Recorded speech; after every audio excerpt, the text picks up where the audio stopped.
Hello, hello, hello. Good day, good day. My name is Marquesa Tucker Harris, and the workshop that you have entered is called Activism is Calling. Super excited to be with you all here today. Such an amazing opportunity for each of us to share our gifts, our talents, our skills, and all the things that God has given us to present out into the world. So I'm happy to be here with you all. So the title of my workshop is called Activism is Calling. Welcome, welcome, welcome. I have a business called Marquesa Harris Consulting. That's the logo you see to the left. And then the organization that I'm executive director of, the African American Roundtable, to your right.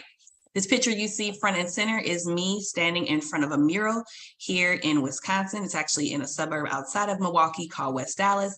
And if you look to the left, you see someone kind of with a scarf hanging and draping down. That's me on a mural. And it's so exciting to be doing the work here in Milwaukee. All right, so some of the objectives for today. You're gonna get to know who I am, why this workshop. I'm gonna share my story to activism, define activism, and then ask you the question, is activism calling you? And what can it look like?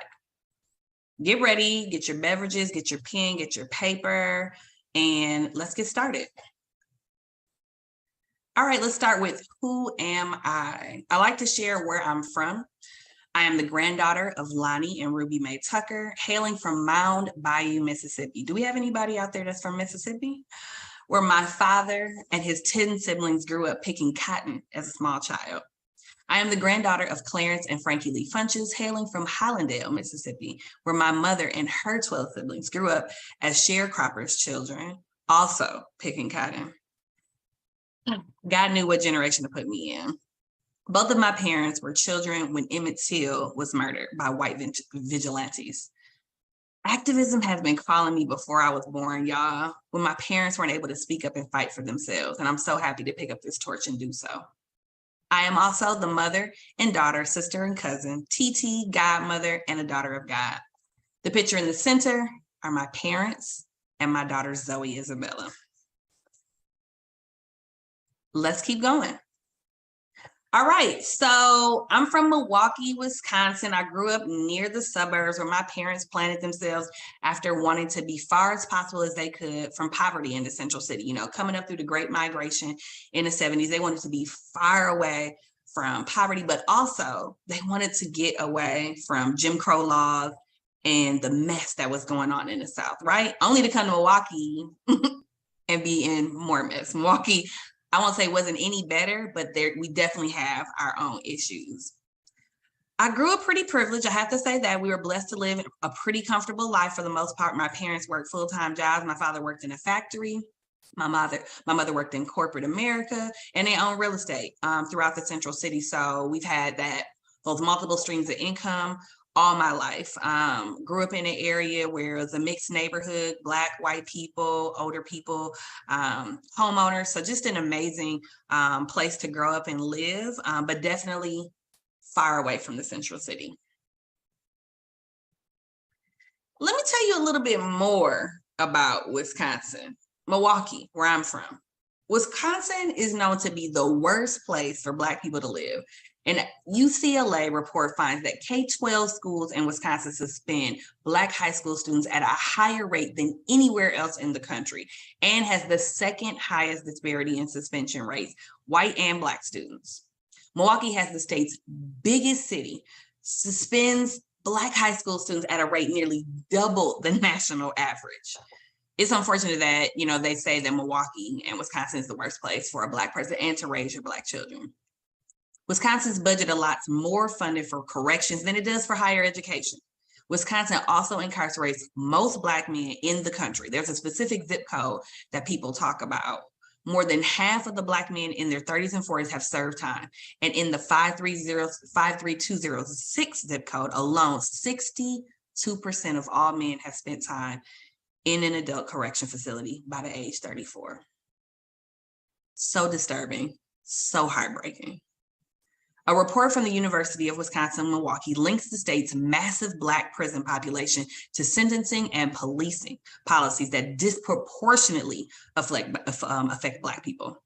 Milwaukee is said to be the most segregated city in the country. This is where I'm from, y'all. Can you see why activism had to call me? So let me tell you a little bit more about myself before I get into the activism story.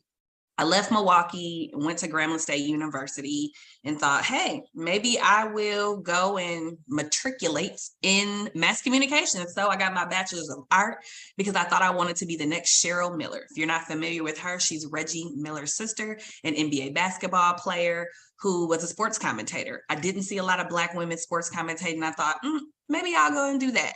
So I did that. And I quite honestly have to tell y'all that this was something I wanted to do. Maybe not what God called me to originally, but I thought, why not try it? Amazing time of my life in Grambling. So I graduated and I came back to Milwaukee. I came back to Milwaukee and thought, let's get it in. Let's get into these media jobs so I can become a sports writer. I thought, whatever way I can get in the door. So I began working as a radio producer for a sports and news program, then got a part-time job at an assignment desk as an assignment desk editor at an ABC affiliate, WISN, and later got a full-time job at a CBS affiliate doing the same thing as an assignment desk editor. You kind of sit at a desk, you listen to all the scanners, you share where reporters should go, where photographers should go to cover the news. After getting that job at CBS 58, the ABC affiliate called me back and said, hey, we want you to come and work full-time. So I did, again, still at the assignment desk. But I realized as I tried to put together what they call a newsreel, it was not coming to me very well. And I'm a go-getter, so anything I put my hands to, I can pretty much do. But that thing was not happening. And so I decided to leave. I also realized that news was a farce. Like the whole thing around news was just a farce, like trying to get the news first. And the news that we're getting out was terrible news. Like it wasn't helping people. So I decided to leave and went into daycare. I went and worked at a child care center. How did I get there? Actually, a girlfriend of mine who I met in media owned a daycare center. She left media and said, hey, do you want to come and get some management experience? And I thought, why not? Let's try it. Lord, I don't know what you have for me, but I'm willing to try. I would say while I was there, I really, really, really was exposed to the trauma and all the situations, the horrible environment that people in Milwaukee were living in. I saw the trauma of parents, children, child care workers, men and women, and the issues to get in the child care system, right? To get the child care hours. Parents are trying to go to school, they're trying to go to work, they don't have enough hours. Children being suspended, only to really figure out that these children are dealing with mental health issues. They're in crisis, right? And suspending them and sending them to the daycare is not the help that they needed. So I knew that was a wake-up call for me. I want to be actually a part of changing the environment, changing the landscape, changing the conditions in my city. I didn't know, but activism was calling me there as well. So I left daycare in 2018, and I went to go work at my first nonprofit job. So I went from corporate to nonprofit. And if any of you all know, corporate and nonprofit is like day and night. And so I had to get used to that. But when I left there, I went and became an office manager. I love, organizing and putting things together and making sure paperwork, all the T's are dotted, all the T's are crossed, all the I's are dotted. And this organization, Wisconsin Voices, worked with a bunch of different community organizations. And I thought, this will be my way in, right? This will be a way for me to volunteer maybe in an organization and learn about what they do and possibly connect to an issue that's close to my heart. So I did that, got there in January 2014. April 30th, 2014, I remember hearing a Black man, Dontre Hamilton, the man to the right, was murdered by a cop. The cop to the left, Christopher Manny, in the middle of the day, across the street from City Hall, and he was shot 14 times. I remember sitting on the couch watching a protest and seeing his mom and his brothers and other people in the community responding. I had never been to a protest before. I had never done, anything that I considered activism, but I felt a pull. I literally felt a pull off my couch one day. I hopped in the car, went to a protest, and just told the family, hey, I don't know how I can help. I don't know what I can necessarily give, but I'm showing up. I'm showing up and I want to help. And that's when my activism started. Officially, I would say, because like I said, it's in my blood, but that's when it officially began. So thankful I answered the call, y'all. So I became an organizer and an activist and fought for families who had been affected by police violence. That's me to the left at that same park where Dauntre was murdered, Red Arrow Park here in Milwaukee, Wisconsin. That was me leading a chant, and that's me to the right, supporting Dauntre's mother, Maria Hamilton, at a different protest, you know, speaking truth to power, talking about our demands, what we want, the type of city we want. And so it was a very, how do I describe it? It was a God divine moment in my life. This is me. Also, I fought for families like Jay Anderson. Jay Anderson was also murdered by a cop here in Wisconsin, actually a suburb right outside of Milwaukee called Wauwatosa. And that's me to the right wearing a shirt that says Justice for Jay. And then I also fought and continue to fight. You know, these are just some of the families for Seville Smith. He's the person to the right holding his son. And that's me to the left at a common council meeting that we disrupted when we wanted to push back against a public safety plan that the city was trying to push on us without our input. I remember that day just as clear as day. My activism had been activated at this point, y'all. So what is activism? I'm sure you've seen the protests, you've seen the rallies, you know, you've seen people advocate. And according to the Activist Handbook, it says activism means collective efforts to create change from the grassroots. And when we say grassroots, we're talking about from the mud up. We're talking about the people who are closest to the issues. We're talking about the people in the communities, the people in the neighborhoods. You might often hear grass tops as well. And that's more like the community organizations and nonprofits who work from this structure of not being in the community, but having their hands in all of these different community issues, but not really knowing how it's truly affecting people. They don't have lived experiences either. They go on to say it's a term that can include anyone who wants to work collectively to create social change. You don't have to be an expert to do this. I wasn't, you know, I went to school for mass comm. Remember, I didn't know anything about white supremacy. You know, I heard of these things, you know, I didn't know anything about, you know, structural racism and all of these other things. You don't have to be an expert. You don't have to spend every waking minute trying to do activism. You just have to be a person who wants to create change with other people. So, is activism calling you? Where do you want to see change in your community? That's the question I ask. When I ask, is activism calling you? Where do you want to see change? There's so many opportunities and spaces and places where we can activate our skills. We can activate our passion. The things they say that most concern you are areas where you can begin your activism.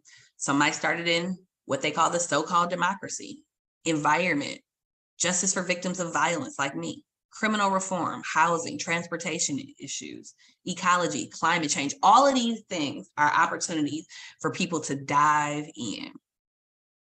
Are you concerned about domestic violence? Are you concerned about, you know, issues in education and in schools? These are also ways and places.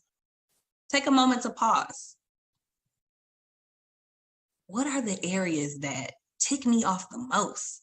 Where do I want to see change? And ask yourself, is activism calling me? So, how do you begin this journey of activism? First, just say yes.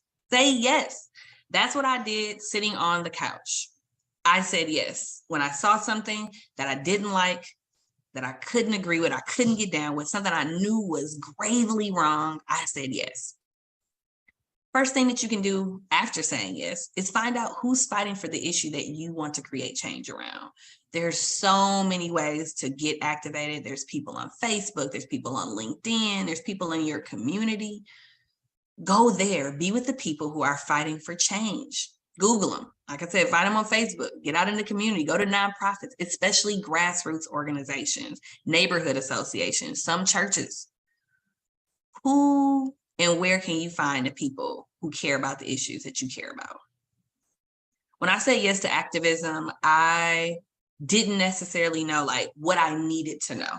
Where do I need to go? Who do I need to talk to? So what did I do? Next thing is, let's get educated. Let's get educated. Let's get politicized. Let's get radicalized.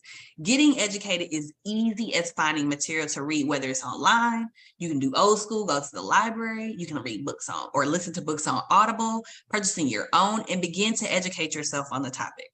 Studying the topic with other people, those people that you're going to go build with, sit down and say, let's do a book club. Let's break down some of these terms. Like, I don't know what this means. We call this moment a moment of politicization and radicalization. It's the type of study and education we hope for the work as Black people, that what we need will lead to cultural, intellectual, action-oriented labor aimed at disrupting social, political, economic, and cultural norms, originating in this anti-colonial, anti-slavery efforts. Like, we have the power within ourselves to do this work. This is also the type of study and education that not only resistance against the structures that are rooted in slavery, imperialism, and capitalism, but also the maintenance of ontology, which is cultural, traditional beliefs and values. From the ship revolts to maroon communities, from abolition to civil rights, from Black power to Black Lives Matter, the major goal we should be after is a strategic action to maintain the dignity of Black people that leads to liberation of our people, whatever the issue may be. There's no way that you can't say yes to this, ladies. You have to say yes. There's so many things that we could be doing in our communities. Your gifts are needed. So I remember after, going to a couple protests and, I'm like, man, I'm just eager to learn. And so they saw me kept showing up. They saw me kept, being hungry. And so the family, along with some of the, what we call core organizers, which I'll talk about core teams later, they brought me in and they said, hey, why don't you come to our core meetings and learn a little bit more about this work that we're doing? Okay, cool. I remember getting a binder about this thick from a guy named Curtis who was helping the family to organize. And we would have meetings for hours and hours. We'd be going through material. And that's where I was politicized. That's where I learned. I sat down with people and said, what can I do to raise my awareness, to raise my conscience so that I am knowledgeable of the things that I need to talk about? And that's not just a one time only. Like, you're constantly, we're constantly educating ourselves. The conditions are constantly shifting on the ground, and we have to continue because we know the people, the white folks, we know what they're doing. They're constantly at the table strategizing on ways to oppress us and keep us down. We too have to be on the cutting edge as well, and we can do that through education. Now that you've got some knowledge, you said yes, now you've got some knowledge. Now let's get organized. And this is to transform a group of individuals into a powerful movement. That's why we organize. We recommend you find, again, like-minded people and start organizing yourselves together around this thing that you care about. Like, I've told my daughter about it. I said, if you don't like something at school, organize around it. Talk to other people about it, see how they feel. And they say, you know what? I don't like that we don't get movie nights, on the weekends, when we're away from school. I don't like that we don't get to have free lunch, or I don't like, something that they don't like. Organize around it. No matter whether you just decide to take the action or you like to improve something around you. And within organizing, you have to build the capacity. You have to grow the movement. You have to continuously be bringing people in. That's what we talk about when we say people power. You have to attract new people by making yourself, your values visible. And you can do that through the media and social media. There's different ways. There's all types of ways to get your movement out there. Create posters, be out on the corner, go to the places that you care about. And then you also have to keep those people engaged that you bring in. We often call that through a ladder of engagement. So you have these people who work the closest to the issue, who are doing a lot of the education, who are creating events, who are training other people. That's that core group of people. That's the group that I was a part of with the Hamilton family. That's usually consist of maybe 5, 10 to 20 people, just kind of depending on where you are. These people also run social media, maintain the websites, produce literature, graphics, flyers and things like that. And then there's a group, the next tier up, or next tier down, I would say, is active members, people who attend speeches, non-arrestable events. They do not organize the events or have a priority role in the organization or, your group, but are willing to march during protests, make phone calls, do text messages, and participate in art activism. And they'll show up because they know the need. They know that people power, when crowds show up, they know that that tends to get people's attention. And then there's another tier right under that. And that's more of like passive members, folks who support the movement, but haven't necessarily participated in actions that have been organized. They're generally are supportive online through peer-to-peer discussions. They'll share a link or a petition. So to continue to grow the capacity of your organization or your group, you need to convert those passive members to active members. It's so crucial because it continues to help the movement to grow. So as you grow, there's also opportunity to grow into what we call a coalition. So you have all of these members, whether they're active and, like I said, some passive in this core group, you begin to expand. Some people may not necessarily want to fight for all the demands, the very specific demands that you have, but they're willing to come around regarding a cause. And they call those sometimes campaigns, where there's a very specific thing that you guys want to fight for, whether it's a change in, I would say, something in education, something around the budget, the education budget system. They come together and they call that group a coalition, where it's like, oh, I work in this organization or I work in that organization, and we come together for like one common cause. When multiple groups and organizations come together to work on a campaign, they often opt to collaborate together as a coalition. Many coalitions come together to achieve a specific policy goal and develop a shared plan to achieve it. Then there's also this opportunity for knowledge sharing, like training. You have to be, once you have all these people in, you've grown it, how are you training them? How are you educating them? So you have to have spaces for education, study groups, to continue to increase the knowledge of the group. 4, so again, you said yes, you, you got, let me go back. You got educated and you got organized. So you're getting organized, but also developing a theory of change. We just can't be out here like organizing and not having our North Stars and how to get to the North Star. So the theory of change will help us get to the North Star, our goal, and ours is liberation for Black people. Theory of change is a campaign planning methodology that forces you to get specific about how social change happens. So it's the, if we take this action, then we'll achieve this goal because of these reasons. You start with the long-term goal of your campaign and then work backwards to identify all the conditions needed to achieve the goal. Next, you can get specific about the actions you can take to create those conditions. We call them tactics. Developing a theory of change can be particularly helpful during the early stages of campaign planning.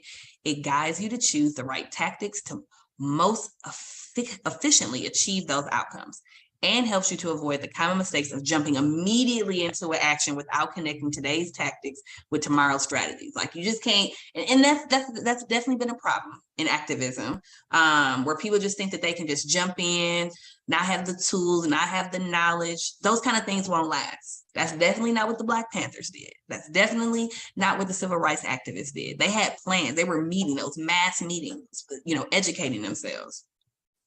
So an example of a theory of change is, if we divest and defund the police, then we'll build the systems and the infrastructures to keep us safe with those investments, because we've defunded the police and moved the resources to the community. Something very simple. Theory of change, y'all. Got to have a theory of change in this movement. Now it's time to get active. So if you see that picture there, you see I thought I was hired when I first came into activism. Y'all see me to the right, next to the young lady with the glasses on. That is NECA, that's myself. And then the guy right next to me, that's Curtis. That's the guy who politicized me. We were at, we might've been doing like a sit-in at the jail. Someone had maybe got arrested, or we were pushing back about our demands. So now that you got the education, you come together with some people, you're helping to build the movement, you're bringing more people in, you guys have developed a theory of change, let's get out in the streets. So you don't have to, and to be honest, you don't have to have all the things in place to just be active, but make sure that this is a part of the journey for sure early on. So let's challenge the system through disruption and disobedience. You can build alternatives through creation of new spaces for community. These are some of the things you can get active around. Change our culture through education, art, and awareness campaigns. And sometimes people work within the system through elections, lobbying, legal action, and financial pressure as well. Ways you can likely get active with your group who are organizing and flexing their activism will include protests. Protesting is a great way to attract the attention of the public, either by gathering a large crowd or by doing something out of the ordinary. So I don't know if you've seen like pop-ups where sometimes they're flash mobs. People go out and do these flash mobs. They stop in the middle of the street, block out all the traffic and, do some chants, do some dancing. Again, just another way to get the attention and get active around whatever your issue is you're fighting for. You can also get active in art. Activism can be beautiful by using creative tactics. You can make your own movement stand out from the crowd, creating posters, buttons, banners, music, have some swag, all types of ways to get engaged. There's also digital. There are many ways for digital activism. Some of them include sharing pictures and stories online, building a network, or sharing a certain hashtag, getting as many people as possible to sign a petition. We've got a petition going on right now where we're working to collect enough signatures to get the attention of our Common Council for participatory budgeting. Informational. Sometimes having a conversation is an option. Informational tactics are there to start a public debate about certain topics in the hope that the outcome of the debate will lead to a societal change. So whether it's like this big community meeting where you got the mayor coming or other city officials. This can also include door-to-door knocking, literature drops where you've got some of your printed information that you want to leave at the doors, giving some people something to read about, something to learn about, something to get curious about. You can also do it through journalism, including blogs and op-eds. Institutional activism. By joining existing institutions, one can make change happen. I say sometimes within the system. These days it's becoming harder and harder to be within the system. Institutional tactics create societal change while following the rules of an existing system. And that's what makes it hard because we know the existing systems and the status quo were not built to help us. So institutional ways you can get involved is voting. It's voting season right now. Running for office and or becoming a part of a judicial system. And then there's this other way that we're all familiar with, financial, hit them where it hurts. Think about the Montgomery boycott or divesting from the system completely and going to building your own alternatives. So these are some of the ways that you can get active. Again, protests, art, digital, informational. And informational could also just be talking to somebody in your family, who's in your circle. Get them fired up about it. Let's talk a little bit about what can happen, though, as activism is calling. This work is hard, y'all. It's hard, it's hard, it's hard. So you need to prioritize yourself and others' well-being through this self-care and communal care. I know we hear the term self-care all the time. Sometimes it's very loosely used. But we have to ensure that we're taking care of ourselves and creating space for others to care for themselves as well. Self-care and communal care can be defined as those activities that are done to improve your and those around you's daily life. That improvement can be emotional, mental, social, spiritual, or physical. So some of the ways, I have some things listed here of ways that you can actually care for yourself. And I'm sure some of these are familiar. Disengage from social media. It is okay not to engage with trolls or just to take a break, period. Take a break from your phone. Take a break from watching the news. I don't even watch the news anymore. I go and find my own news, but watching the 5, 6 o'clock or 10 o'clock news, it just was not good for my mental health. So I've disengaged. Give yourself permission to say no. Who's still working on saying no? I know that I am. I have to continuously remind myself that you can't do it all and the work is going to be there. And that's why it's so important for me to develop leaders. to develop leaders, because we need to share this load of the work, but we also need to take rest. We need to take a bath. We need to go get our nails done. We need to go have lunch. We need to go and experience joy. So honor your body's needs. Eat, drink water, repeat, joy, take a nap, and do it all over again. And invite others into that.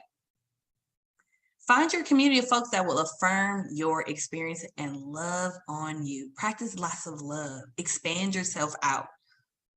Get a therapist. Get a therapist. Let's not be taboo about it anymore. Get a therapist. And just breathe. Just breathe.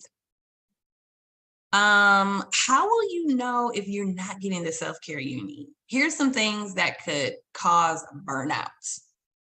Feeling burdened by responsibilities and pressures. I definitely was there probably just last week. You're having difficulty sleeping. I've definitely been there, where it's like I'm waking up in the middle of the night and the to-do list is calling me more than the pillow is calling me. Working long hours. I've been listening to Tricia Hersey, Rest is Resistance. Man, she said, go and take a nap. Go take a nap. Like, we're working these long hours. She said, there's nothing cute about the grind culture. Why are we grinding? We weren't created to grind. We were created to be. Experiencing physical problems like exhaustion, stomach aches, back pain, like all of these colds lingering, your body needs to sleep and recharge and refresh. If God had the Sabbath, so do we. Who do we think that we are?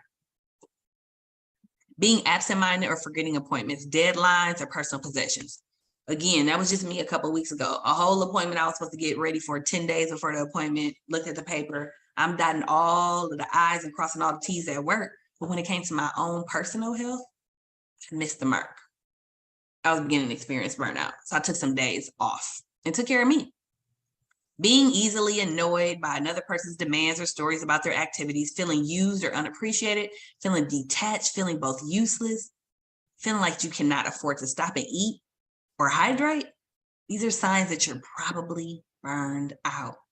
So again, if you're going to say yes to the call of activism, remember, yes, it's hard work. Yes, it can be demanding. Yes, there's so many needs, but you have to have the harmony of taking care of yourself. And then again, ensuring those around you are also shared in communal care. So as I begin to wrap up, let's review. I got to tell you about who I was, why this workshop to specifically share my story to activism. I also define activism for you all. And then I asked you the question, is activism calling you? And then I share what it can look like and how you can get involved. I so hope this has your wheels spinning, your heart pumping, and your mind running. What can I do? What can I begin to do? Who can I begin to gather with? What can I get educated about? Where do I want to see societal change? We're not just here on the planet to get married, have babies, go on trips. We're here to change the conditions on the ground. We're here as a gift to other people. What are you gifting people with? Where will you leave your mark? I appreciate you all, and I'm looking forward to the panel and questions to come ahead.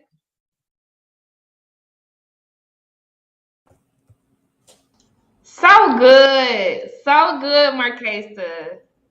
Thank you so much, sis. Can you hear me? I can hear you. I don't know why my camera is not working. Take your time, sis. Take your time. People are lighting it up with hand claps and hearts and comments. Um, there's a lot of questions for you, Mama. Thankfully, we have 18 minutes to get through these questions, so y'all do not hold back. I promise to work to get through as many as possible. But Marquesa, you really did break down like the tactical approach to being successful at this thing, where it's not just a viral moment, but it is literally a sustainable movement. So thank you so much for the vocabulary and the strategy you gave in your workshop, Mama. You're welcome. I don't know. I don't know what to do. It says AirMe has access to your camera from your browser. Other applications are not using your camera. There's nothing else using my camera. Oh, I don't know what to do, but I'm here. I'm here. We feel your spirit, sis. Okay, good. Um, I'm going to start rolling the questions, okay, Mama? All right. Okay. So first one is from Anika Jones, and she asks, what specific documents should there be in place, or do you recommend if we're organizing from ground zero? I'm gonna say that again. What specific documents should there be in place, or do you recommend if we're organizing from ground zero? Yes, thank you, Anika Jones from Dallas. I appreciate the question. So, some very basic things is if you're going to be organizing, you're going to have some meetings. So, what does that look like? You got to have some agendas, right? You have to have some basic agendas. And so, some of the things that I love to have in agendas that I learned from one of the most amazing facilitators on the planet, Adrienne Marie Brown, is start with just the opening, a welcome, and a check in. How are people Mm, doing? Whether it's a one word check in or whether it is a question that you want to ask. How are you doing? What's going on? How's your family? How's your spirit? How's your soul? mm, Always tell people what's in the agenda. Hey, let's do a review of the agenda. Here's what's going on. Always establish community agreements. How are we governing ourselves while we're in this space? Are we telling people, hey, feel free to go to the restroom, take breaks? We actually don't want phones in the space. We like this to be a space of confidentiality and trust. Set some ground rules. You can bring some to the space, and you can also ask people to bring their own as well. Then, of course, what's the meat? What is the purpose? What are you doing in this meeting? Have that space for that topic, have space for feedback, and also give people opportunity. One of the rules that we or community agreements we like to have is the step up, step back. So if you're a person who mm, talks a lot while you guys are engaging in that deeper topic, make sure you ask people to step back and then ask people to step that's in and right. engage those who might be quiet. Always make sure that there's a note taker. Make sure that there's a timekeeper. And then make sure that you're able to share back with people maybe some of the high themes of what came out of the big topic. Have the person who's taking notes make sure they're documenting that.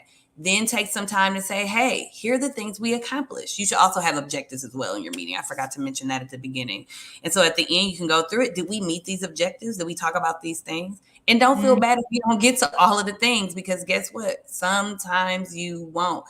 Adrienne Marie Brown also teaches us make space for the conversation that is happening in that space with those particular people at that moment. Let that be and let it mm, breathe.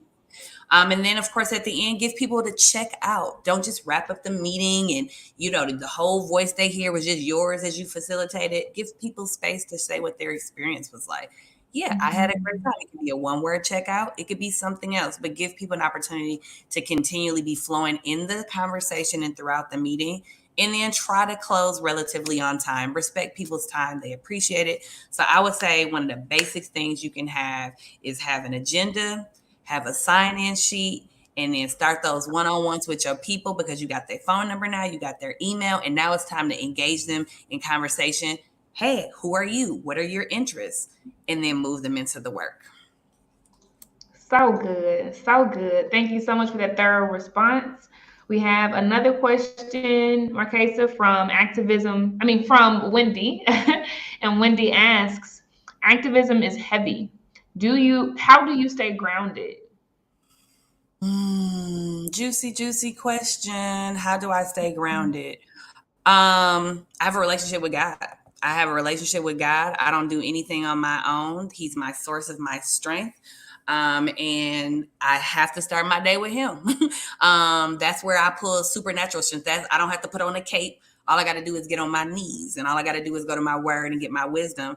But along with that, I also take breaks. I'm actually preparing to be on a break right now. So excited. Y'all, I'm going to be off from Monday, December 12th through January 16th. I'm not going back to the office till January 17th. So when I say breaks and rest, like one word that God constantly gives me is like rest. I need you to rest. I need you to rest. I need you to rest. Like the answers are already inside of you. You don't have to dig. You don't have to rehearse. You don't have to work hard. You don't have to pull it from here. You don't have to have 50 million meetings to get to it. The answers are inside of you. So taking breaks, rest, learning to say no. Again, turning off social media, turn off the news sometimes, and also boundaries. Boundaries with your mama, boundaries with your kids, boundaries with your husband, boundaries with everybody, because you need your own personal space to breathe. You need your own personal space to just be. Again, you have to have opportunities to just be. So take a break, whatever your spiritual practice is, ensure that you're getting that. Communal, fun, social time, like balance it out. You can't be all work. One key ingredient I just recently told some of my homegirls is like, I have to have girl time. I love my husband. I love my children. I love my work, but I love social time. So give me some social chill time, some downtime. And then I also would say food and practicing Black joy. Those also keep me grounded. Like, give me some good food and make sure I got some good music and make sure that I have some Black joy somewhere up in the space, and show me all the baby pictures and give me all the baby cheeks to pull and love. So give me my niece and give me my nephew. Those are the things that keep me grounded. I love it. Super, super dope. Okay. And the next one is coming from Aaron. And Aaron says, I hate watching the news as well. Where do you get your information from? P.S. I just finished State of Emergency by Tamika Mallory. Yeah. So, people in the community, the people know that the people carry the news. We're constantly,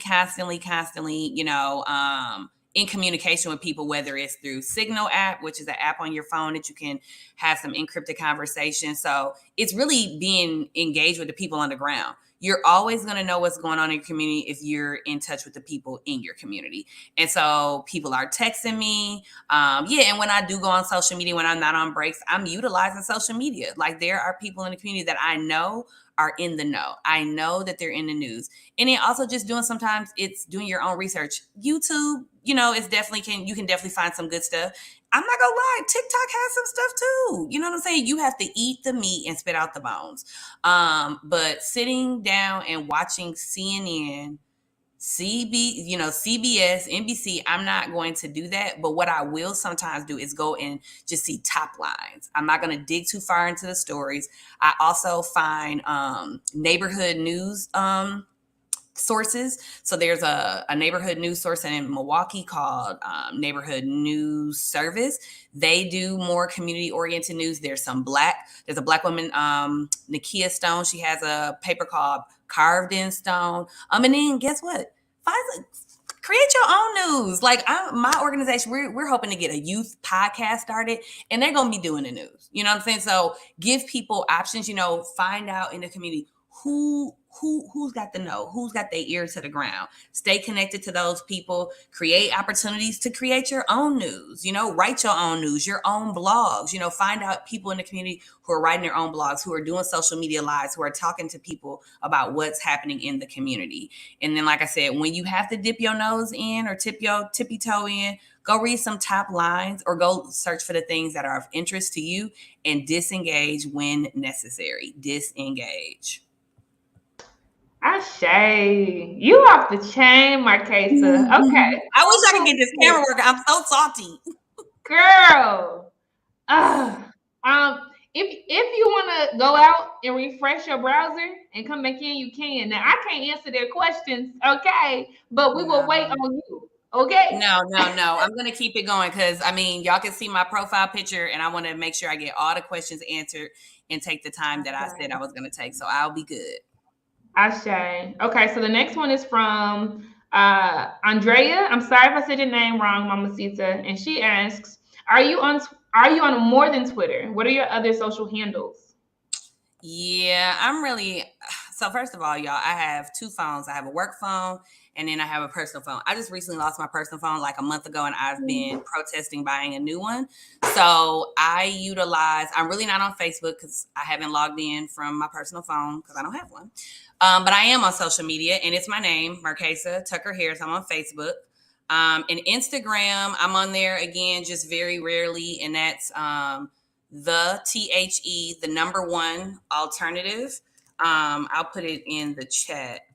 But again, it's very rare, guys, that I'm on Instagram, Facebook every now and then. But my work, if you want to follow my work, I can give you the social media handle on Facebook for the round table as well. Yes, the alternative, that's an organization I started back in 2011 where I was organizing art, folks in the arts outside of the Christian four walls. So I noticed when I was going to church, there was not a lot of people doing arts. Like there was no poets, there were no dancers, there were no rappers. And I'm like, I love worship, but this is a little dull. Like God gave us a bunch of gifts.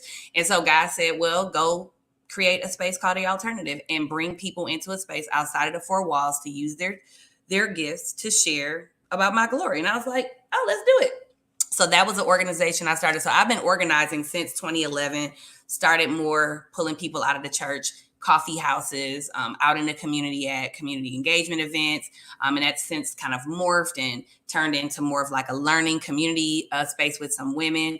And I believe that God is going to allow that platform to also blossom. And I'll be doing my more consulting in the community through that and also ministry with my husband.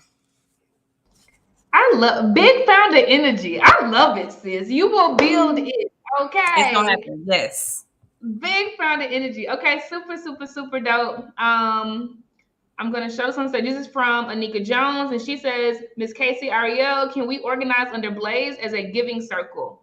Anika, email me. I'm always down to hear a pitch. Okay, so email me, Casey at blazegroupllc.com, CASEY at blazegroupllc.com. I will flip you back a link to get on my calendar.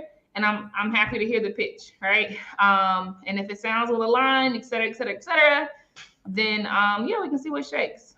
I love making the ask. I love it. Yeah. Make the ask then. Shoot your shot, man.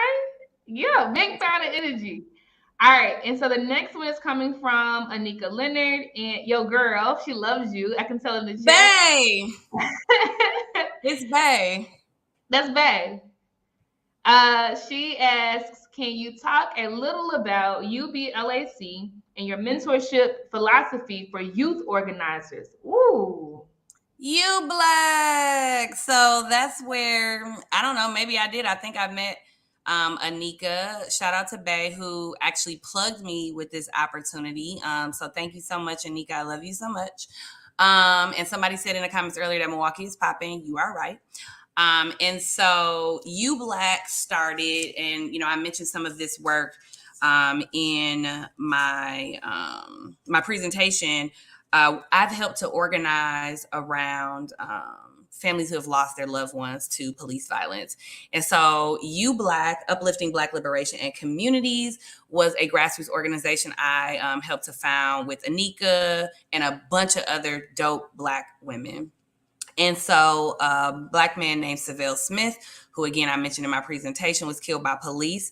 And we understood that our community at that time, it was hot, it was going to go down. We felt it. And we were like, we need to organize. There was no grassroots organization that was on the ground organizing around police violence in that way. And so we said, let's answer the call. We said, yes, I'm answering the call. I remember us engaging at a place called Urban Underground where we met and we started to talk about like, what are we about to do? What's about to go on? So we just started to develop space where we could organize with people. We started having meetings. We started to go out after Savelle was killed. We were on the ground. We were ensuring that people had medical supplies. We were ensuring that people had the support that they needed. We were at the jail when our homegirl got picked up and arrested. We were on social media giving people information. We started to organize community space meetings where people could come together and talk about the things that they wanted to do, the tactics we were going to use to win and get the support, the love, the investment, all of the things that we needed from the community. So we did a lot of work there. I definitely got my feet grounded doing that work as well. We did that alongside some young people. And Anika, you also asked, what is the strategy around youth engagement? I'm so glad you asked, because the organization that I'm currently the executive director of, the African American Roundtable, we are actually getting ready to hire a youth organizer in 2023. So we understand that this work cannot be done without young people. They have to be at the forefront. They have to be leading. So last year alone, we engaged, just starting off without a youth organizer, we engaged over 70 young people in Milwaukee. We did some youth sessions. We asked them, what does community safety look like to y'all? And we asked them to submit artwork. And we did a contest, and we stipend people for their labor and gave the winner $1,000, because our organization is blessed and we have foundational grants that support the vision that we see to bring young people in. From there, we had a space where we said, okay, so this is you guys' vision. You submitted these art proposals. Now let's create a beautiful billboard. So we created a billboard with the youth inspiring it, and it's now on the side of a daycare in Milwaukee. Anika, next time you come to town, ride down to Tonya and Hampton and see Miss Tasha's daycare. It's a beautiful art mural that shows what a liberated Milwaukee looks like to them. And it's got children, it's got people playing chess, it's got flowers, it's got hearts, it got bloom, it has a sky. It's just a beautiful piece. And we were so happy to be able to sew into their leadership. We allowed young people to help to create this space, the listening sessions, to facilitate. We taught them how to put together agendas, how to facilitate meetings, how to run a listening session. And so now the youth organizer will come in next year. We hope to bring in one of those people, the young people that we've been working with and that we've been building their skill, of course, bringing people from the inside, and then we'll help to build their skill to be an organizer, to build upon the work that we started and to take it to the next level and build a whole youth arm in our organization that feeds into our membership, also feeds into our base, and gives them opportunities to engage in the same civic engagement opportunities that we offer: asset mapping, leadership, participatory budgeting, steering committees opportunities, text banking, phone banking, all the things, digital opportunities. We're giving them all of the opportunities. If the adults doing it, they doing it, and they're probably doing it better. Let's just be honest. So good. Okay, I got a curveball for you, Marquesa, because I'm going to help you meet your challenge of answering all the questions. So in 45 seconds or less. Okay. Could you answer this question from Chrissy? And she asks, besides social media, how does one find how to begin on structural change / reform? There are statistics for crime, but where can we deep dive for factual information? Yes, I would say get on the internet and do some reading. I would offer, let's see here, Miriam Kaba. Look up Miriam Kaba, M-A-R-I-M. Let me see. I'm just going to put in here before I mess up her name. Miriam Kaba. Look her up. Look up Andrea Ritchie. These are people who do some amazing work out in the world. Put in the subject that you're looking for. Put in the subject in the internet and find Black authors. Who's doing work around it? Who's doing research around it? Again, find those organizations that could also be doing that work in your community and reach out. I'm interested in this. I don't have all of these tools. I don't have all of the things that I might need, but I need your support in doing it.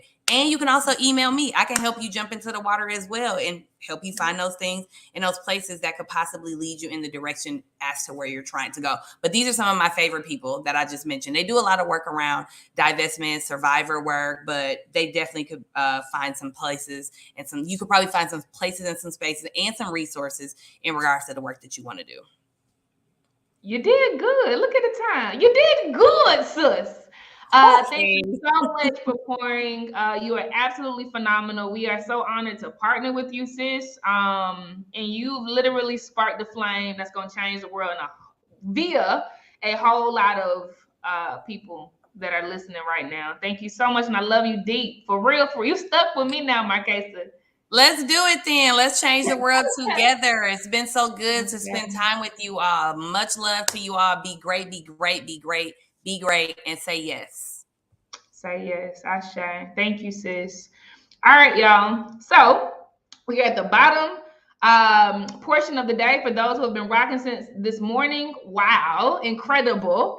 I hope that you are full. I hope that you are energized. And more importantly, I hope that you have proclaimed the things that you are going to do, right?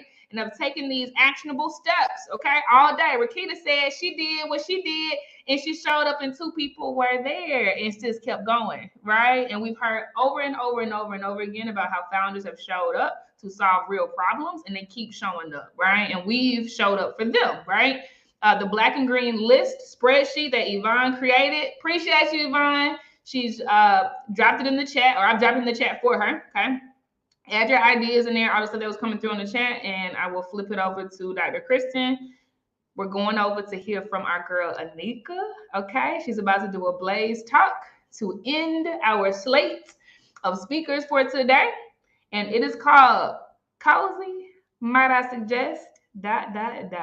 Okay. And then Neff is going to close out the day with a journal wind down session called Chakra Alignment, because we got a journey, y'all. Okay. So have your notepads and pens or pencils ready for that. I'll see y'all in Anika's session right now. Peace.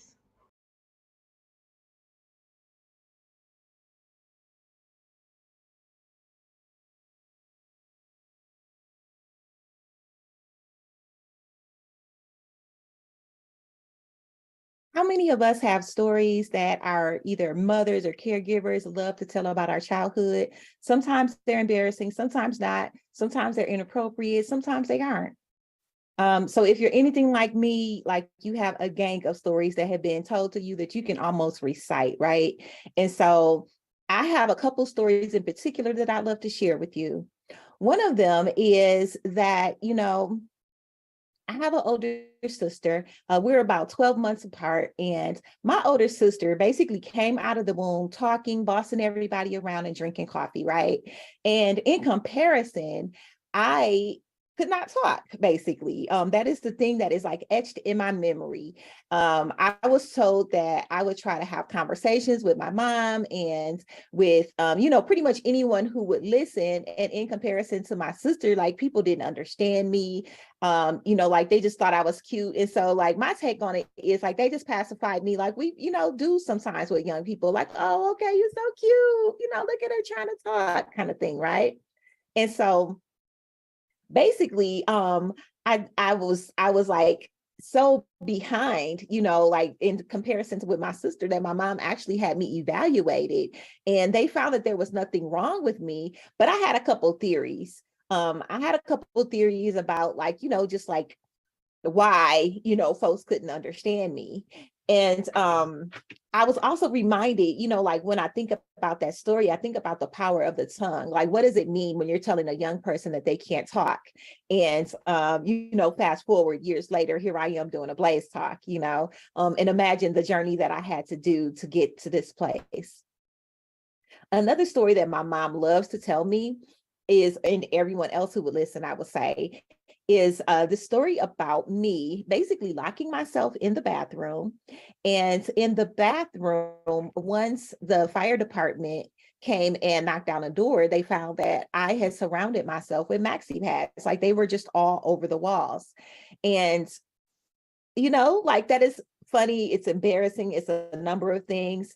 And when I think about this in relationship to who I am now, I think that, maybe there was something deeper going on to that, right? Another story that my mom tells is that like I love to eat dots. I know it's weird. I don't know where I got this from. I don't know like where, like, I don't know, right? But apparently I would, like see a dot, like a random dot, right? And I would touch it and then eat it. And so this was something that my mom would have me reenact up until this day. She's like, Anika, there's a dot. Do it. Do like you were when you were a little girl. Eat that dot. Eat that dot, Nika. And like any good daughter, I would eat the dots, right? Like my mama want me to eat the dots. I'm gonna eat the dots. And they hurt nobody, right? But these stories, like they're funny. They are, somewhat painful when I think about some of the things that were going on when some of those things were happening. But most of all, they, they basically have a lot deeper meaning. And I'll come back to the Dot story, and I'll come back to the other the other two stories that I've shared with you as well. My name is Anika Leonard, and I am the CEO of Priceless Insight.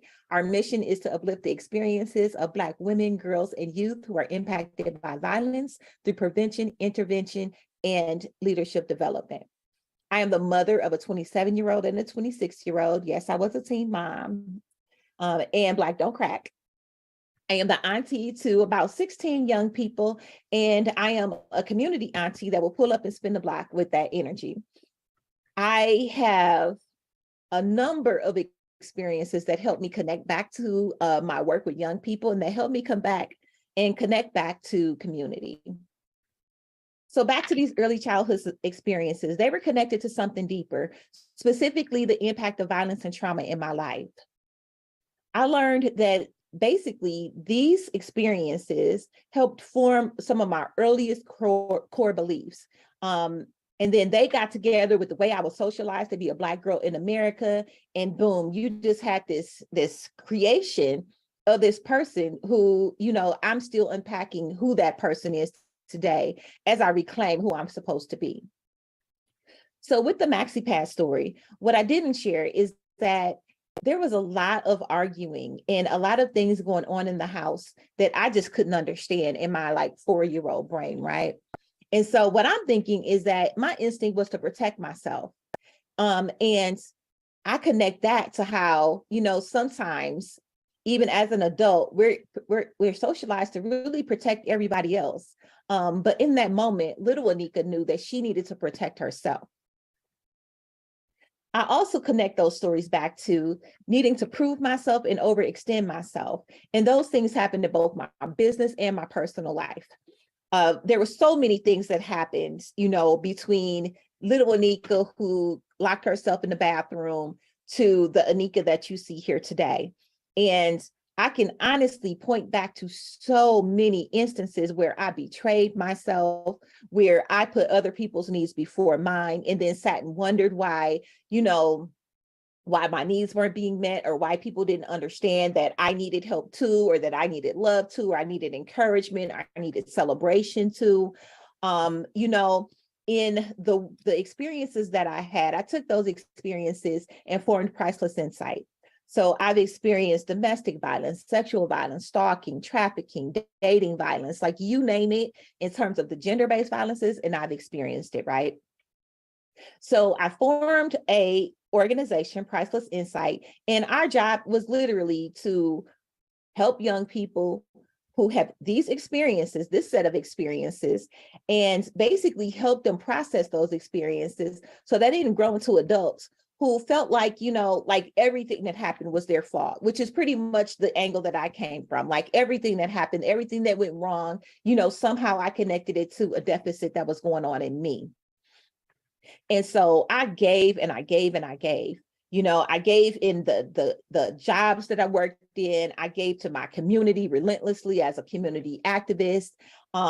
Even in the business that I formed, I only formed the business so that I could be official, but in the business that I formed, I was pretty much working for free, which, I know Casey would probably hear that and be like, what? No, we're going to, get your money, sis. But no, I was working for free. And so the impact of violence and trauma on my life as an entrepreneur has been significant. And I'm just learning this now. And I feel like it's very important to go back and to let other people know how it's impacted me, so that if you see these things showing up in your life and in your professional journey and personal journey, by the way, because, it's not like we can really keep the two separate. But if you see these things showing up, I have some suggestions for you, sis. And I also have another story for you. So I share with you that, I started this organization. I've been giving my all in the community. I've overextended myself. And for me, that looked like being a strong Black woman, always pulling up for a crisis, always being there for everyone.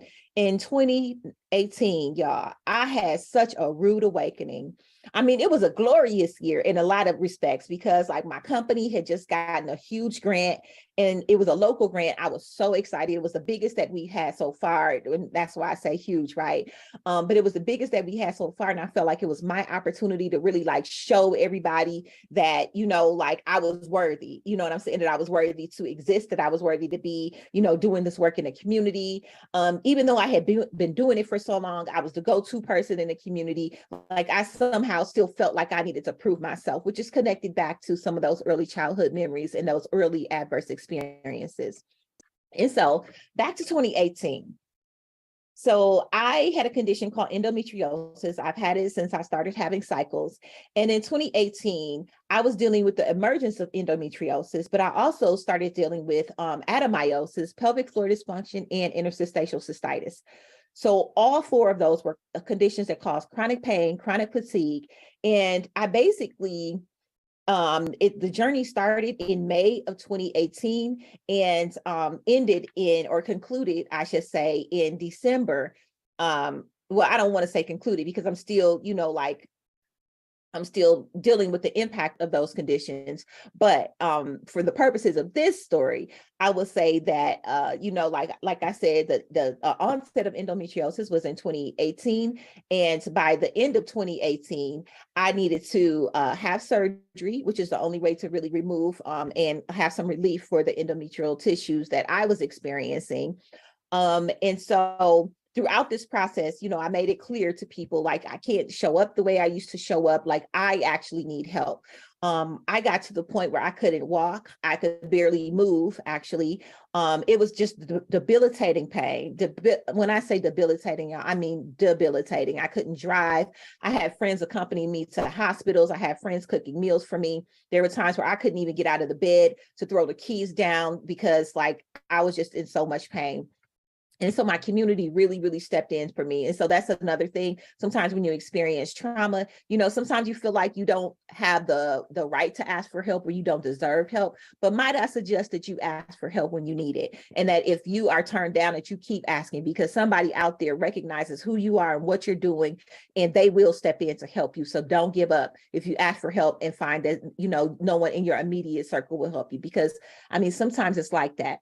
So in December of 2018, I ended up needing surgery and had the surgery. Was in all this time, I'm battling with the doctor. I'm battling with ER doctors, with my personal doctor, with everyone in the medical industrial complex, because I was in so much pain and they basically did not believe me. And it was a very, very basically a horrible experience. Like, I wouldn't wish it on anyone, but it's the tale of many Black women who have chronic conditions like that, you know, lead to chronic pain and fatigue. So I ended up having my surgery and I was telling my doctor, like, I really need you to check some, you know, like something's going on with my intestines. And this must have been spirit, right? I'm like, something's going on with my intestines. I don't know what, but I need you to promise me that you're going to check my intestines. They ended up checking my intestines and needing to do an emergency surgery inside of my surgery. I stayed in the hospital for a couple of days, and after my hospital stay, I was sent home, and none of my family and friends came to stay with me, you know, for the next couple of days after that. So that's when being a strong Black woman goes wrong. I could not believe it. Like, I literally woke up in pain, in so much pain in the middle of the night that I was frozen, right? And I called everybody and cussed them out. I'm not gonna lie. I said, how could y'all send me home by myself, knowing all that I've experienced to get to this point, and knowing that, you know, I just had this surgery inside of a surgery. Like, how could you send me home by myself? And that's when, once again, the community stepped in. My sister stepped in, my brother, my nieces, my nephews, like everyone stepped in again at that point. But I needed to ask for it. So we have to be, like I said, not afraid to ask for help. So I'll share another story. Last week, well, this is December now, but in fall, early fall, I was visiting Milwaukee and I used my mom's car. And while I was using her car, which is a fairly new car, it's like the 2020 or 2021, I'm not sure which one, but it's a fairly new car. But I'm driving it and I start to smell something funny. I'm like, what is that, right? And I'm thinking nothing of it, you know, but I'm like, okay, I definitely got to tell my mom I'm smelling something funny. But by the time I go to pick up my mom, I'm on the highway to pick up my mom from work, and I see that her car is not only smelling funny, but it's starting to sound funny. I'm like, oh no, I've been here before. Her engine is about to lock up. That was oil that I was smelling, right? So I'm freaking out. When I say I'm full blown freaking out, I am crying. I call her. I'm like, Mom, your car. I'm on the highway. I'm scared, I finally get the car off the highway. I pull over into a, this part of town. I'm nervous about that as well. And I end up being, like my mom calls the car company and they get it towed. And I'm basically like standing outside at this point, but I was crying my eyes out, everybody. Like I said, I was freaking out. And I had a moment where I realized like, wow, I am really here crying and having a fit because, like, first of all, who wants to drive someone else's car and have it break down on them, right? Like, whether it's your fault or not, right? I didn't want to create a hardship on my mom, but more importantly than that, I didn't want to create an inconvenience for my mom. And in that moment, I realized, like, I have literally spent my whole life trying to be perfect for her, trying to not be an inconvenience for her because she has so many things going on, like trying to raise us on her own. It was 4 of us. She tried to raise us on her own. She dealt with some, like some bad relationships, and I was really trying to be the perfect child for her. And that was the root of like codependency and people pleasing. And can you imagine how, like, if those are some of the things that I learned early on, what it is like to try to run a service-based business with codependency and people pleasing as some of your core beliefs? It's impossible. It's almost impossible. And then add to that, I had a grandmother who at 12 years old told me that nobody wanted me, that no one wanted to have me, basically, that my parents wanted to abort me. And that takes imposter syndrome to a whole nother level. So let's wrap this up. Okay, so I can't speak. My instinct was to protect myself, and no one wanted me. And I also connected the dots. So in connecting the dots, here's some things that I will say, just to bring it all full circle. I internalized a lot of those adverse childhood experiences, and they helped me create a version of me that I needed to survive.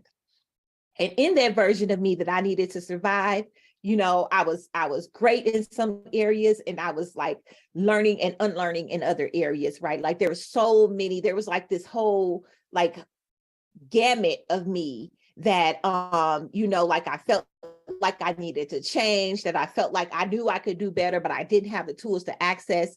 But here are some things that really helped me. Remembering that my voice matters. Like some people are committed to misunderstanding me. And I didn't really understand that as a child, but now I understand it as adults. Some people do not have the awareness, they don't have the self-awareness, and they don't have the ability to really understand because they could only meet me to their level of awareness. The other thing I realized is that your mistakes can serve you. That we have to honor our grief, honor like who society said we should be, who our family said we should be, and who those traumatic experiences said that we should be, while stepping into who we are, right? Always ask for help. There is always help available. Pray to your higher power, God, whoever it is, your network of Blaze, besties, like there are so many people out here who are willing to help you. Ask for it.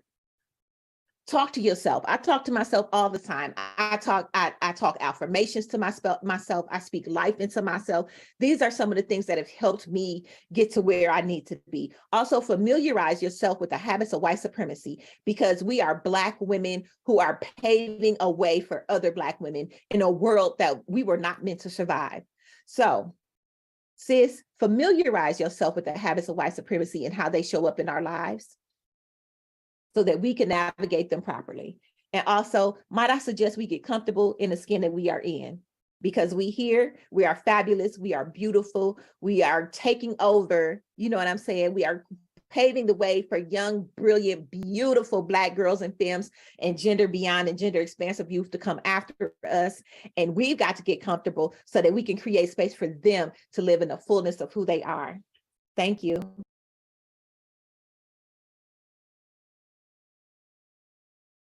Yeah.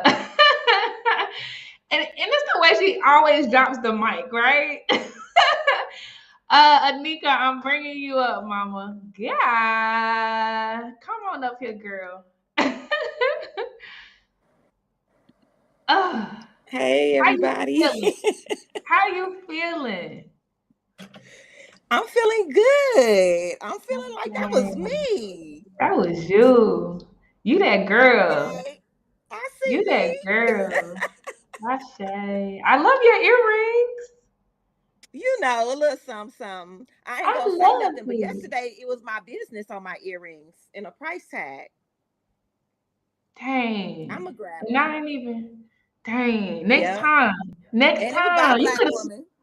You could have slipped me a little note and say, hey, these are my brand earrings, sis. Love it, love it, Yep. love I'm it. gonna grab them.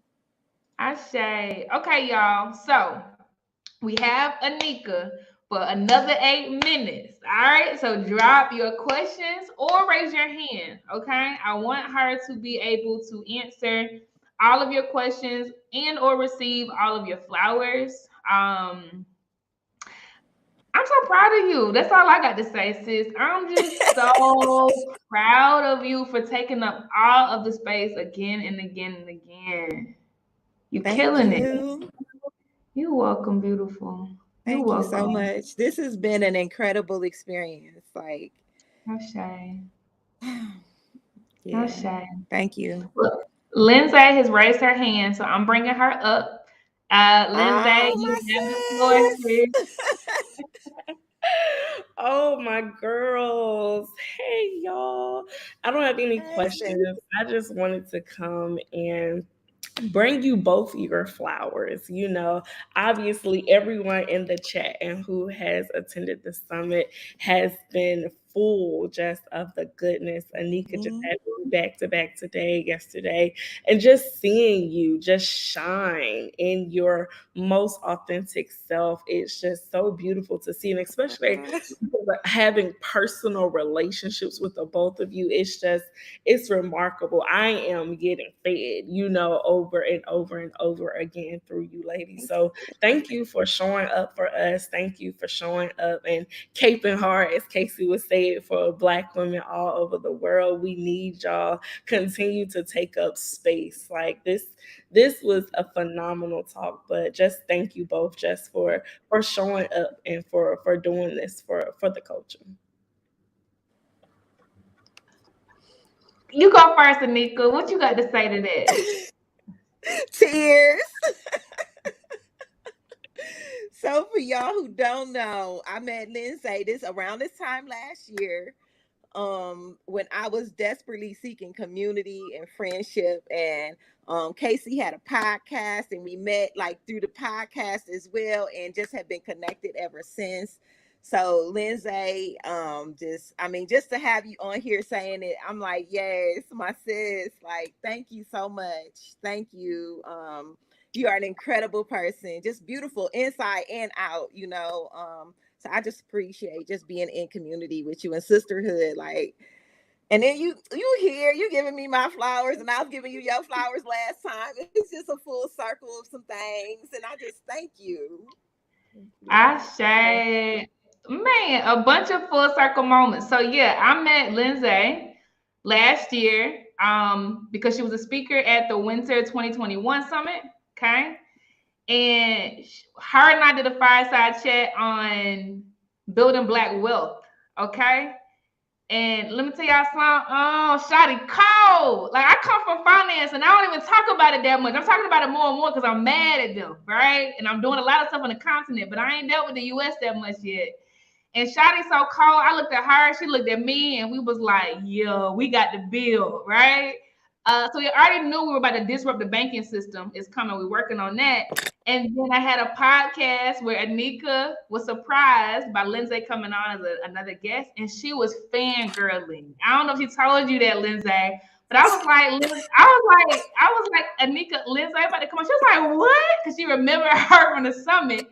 Now they friends coming to each other's houses and stuff, and now we're on this. Man, I'm just full circle moments, full circle moments. Ashe. Thank you, Lindsay. I love y'all so much. Love you too, Love you Mama. too, sis. Ashe. Ashe. So good. Sharon, I'm about to bring you up. Let me make sure I'm not missing any questions. Okay, so Sharon, I'm bringing you up, and then I'm going to ask a question from Andrea and then a question from Alexis. Sharon, the mic is yours, Mamacita. Hello, can y'all hear me? I'm just here to give flowers because that was so dope, so powerful. I was listening in the background trying to catch up on stuff, and I kept coming back to the screen because I was like, I need to see her say this. Like I need to see her face while she say this. And then I was like trying not to get in the chat because when you get in the chat, you know, you get caught up and then you just be part of the conversation. I'm like, no, I got work to do. But Yep. it's I know I hope you felt that love, and I feel you on them earrings. So you gonna slide them into my DMs if you want to. If there was a way to send Okay. them personally, I would take them. Um, you know, hit us up if you ever want somebody to model your earrings. I give good neck. Um, but that was just amazingly powerful. So thank you for that. And that's it. That's all I got. Thank you. Ashe, thank you so much, Sharon. Yes, thank you, Sharon. And we done slid in each other's DMs already, so we gonna make that happen. Hey. Dope. I love to We are hear gonna make it. it happen. All right, so I'm putting your first question on the stage, Anika, and it is from Andrea. She says, "Thank you for sharing your stories. What do you do on a daily basis to stay in connection with higher self?" Um, so I'm more spiritual than I am religious. So I do, but I have like religious Church of God in Christ roots. So I read my Bible. I do affirmations daily. I meditate. I don't watch the news either. Like that is, I hear way too much. You know, like I still operate a crisis hotline. I'm still very active in the gender-based violence prevention and intervention. So I just do my best to balance. So like I listen to myself. Like before I take on a crisis call, I pray and I ask like, what is it that I'm supposed to say or do, or how am I supposed to show up right now? I do that before I take meetings and things like that as well, because like spirituality and like is intrinsically linked in everything that I do. Like and that's another thing that I've learned over these last like 5 years. Like I have to include my higher order and direction. I have to include like something that's outside of me, because like I said yesterday, or I don't think I said it, but if it were up to me, like I would be like real low key sitting somewhere, not talking to people, you know, like I would be on a farm like the little old lady with lots of farm animals, and you think she a witch because she living in the woods by herself in nature. That would be me. Like and that's gonna be my dream one day, because I'm not really like a people person. I'm very introverted, and it surprises a lot of people, but I see things and I want to help, but I also recognize that like now taking care of myself means like balancing. It means like sometimes I don't take the crisis. Sometimes it's like I really can't talk right now, and that in 5 years ago I never would have did that. I was dropped everything, but now I'm like I can't do it right now. Like we got to figure out something else, or I have to send you somewhere else to to work this out. But yeah, now I just center, I pray and I meditate and I ask for direction on everything. Ashe, Ashe. I'm going to show some flowers for you, Anika, and then I'm going to bring Bakita to the stage. Bakita has her hand up. Okay. I love PG, y'all. I love PG. Okay, so let me show you your flowers. Listen. Alexis says roses, but I feel like you are my bestie in my head. Your We relatability. are. Period. Y'all best besties. We Period. are. It ain't Period. just in your head, it's in reality. Your relatability does it for me. I strive to always have that level of authenticity in my life and business. Ashe. Ashe. Thank you, Alexis. And that's where we as a Black women, like I was talking, first of all, Casey, Mhm. I have some friends who are just like blown away with this platform that you have created, for us, right? Really? And like one of my friends was like literally like crying last night talking about like the stage that you in the presence that you've created for us, and how we are literally like we are paving the way for the new future. Like this is it's over for all of the ways that we have been exploited, you know, like for all the ways that we have been manipulated and just like pitted against each other. Like all of that is over, and my friend was recognizing that like y'all are literally leading the way. And I'm like, yes, it's so dope. And I was telling her about the way you have the leaderboard where you get points for supporting other Black women. I'm like, listen, y'all don't know the levels to this. And she was like, she an Aquarius, ain't she? I said, yes, she is. I am. Yes, she is. Yes, she is an Aquarius. And we are literally creating the systems that are gonna help us like maintain our community and maintain our own sanity and wellness as a people. So listen, we besties already, Alexis. That's all I got. We besties already. And one more thing, if all of us can make sure that we start following each other, like go through your attendance list, follow everybody, like we could get our clouds up for our business just through the platform that we have here. So make sure y'all following everybody, speakers, and not just speakers, but also all of the participants. I'm going through. Send me out information. I'm gonna go through, and I've been trying to do it on my own. But yes, we can build each other's brands, literally. I got chills. I got chills. Like for real, y'all. The world will know our names. When I say that, I am not just saying that. The world will literally know our names. The best of the best of the best that this world has ever seen, ever, is here, right here. We don't we don't have to be anything different. So I share everything you're saying, Anika. Like literally as you're talking, I have chills because yes, like this is ground zero on so many levels, man. Like Lindsay and I, y'all gonna see we're already building a fintech company that is literally going to dismantle banking in such a way that currency won't matter for Black women. Like literally fiat currency won't matter for Black women. Like it's coming literally, y'all. Like in all the ways that matter, all of us are building the things that we have always needed without permission. I can't help you understand the gravity of this in any other way but saying the world will know your names. I mean that. Like, period. Exactly. I promise you, guarantee the world will know your names. Okay? Ashe. Exactly. All right, PG, I'm bringing you up right now. The stage and mic is yours. Wait. You say whatever you want to say. Right. As soon as we just gonna have this set up. Hilarious. Hey. Look, I'll be on it. I'm for real. It's full. I love it. Hey, ladies. Anika, I'm so, my heart is racing. I'm so proud of you. Casey keeps referencing what a difference a year makes, but I want to say what a difference 6 months. We just hung out in the summer. What a difference 6 months. So listen, the only reason that I popped in is because y'all know I don't enter in a room without leaving somebody encouraged. So I'm going to leave y'all with some of my favorite scriptures because the entire summit, but all of you guys, and Anika, you especially have such a wonderful, close space in my heart. So these are some of my favorite scriptures. But before I share them, y'all, I want you to know the reason that we feel so much love and acceptance in the confines of this space is because Blaze is a house. Casey has been very intuitive to construct a house.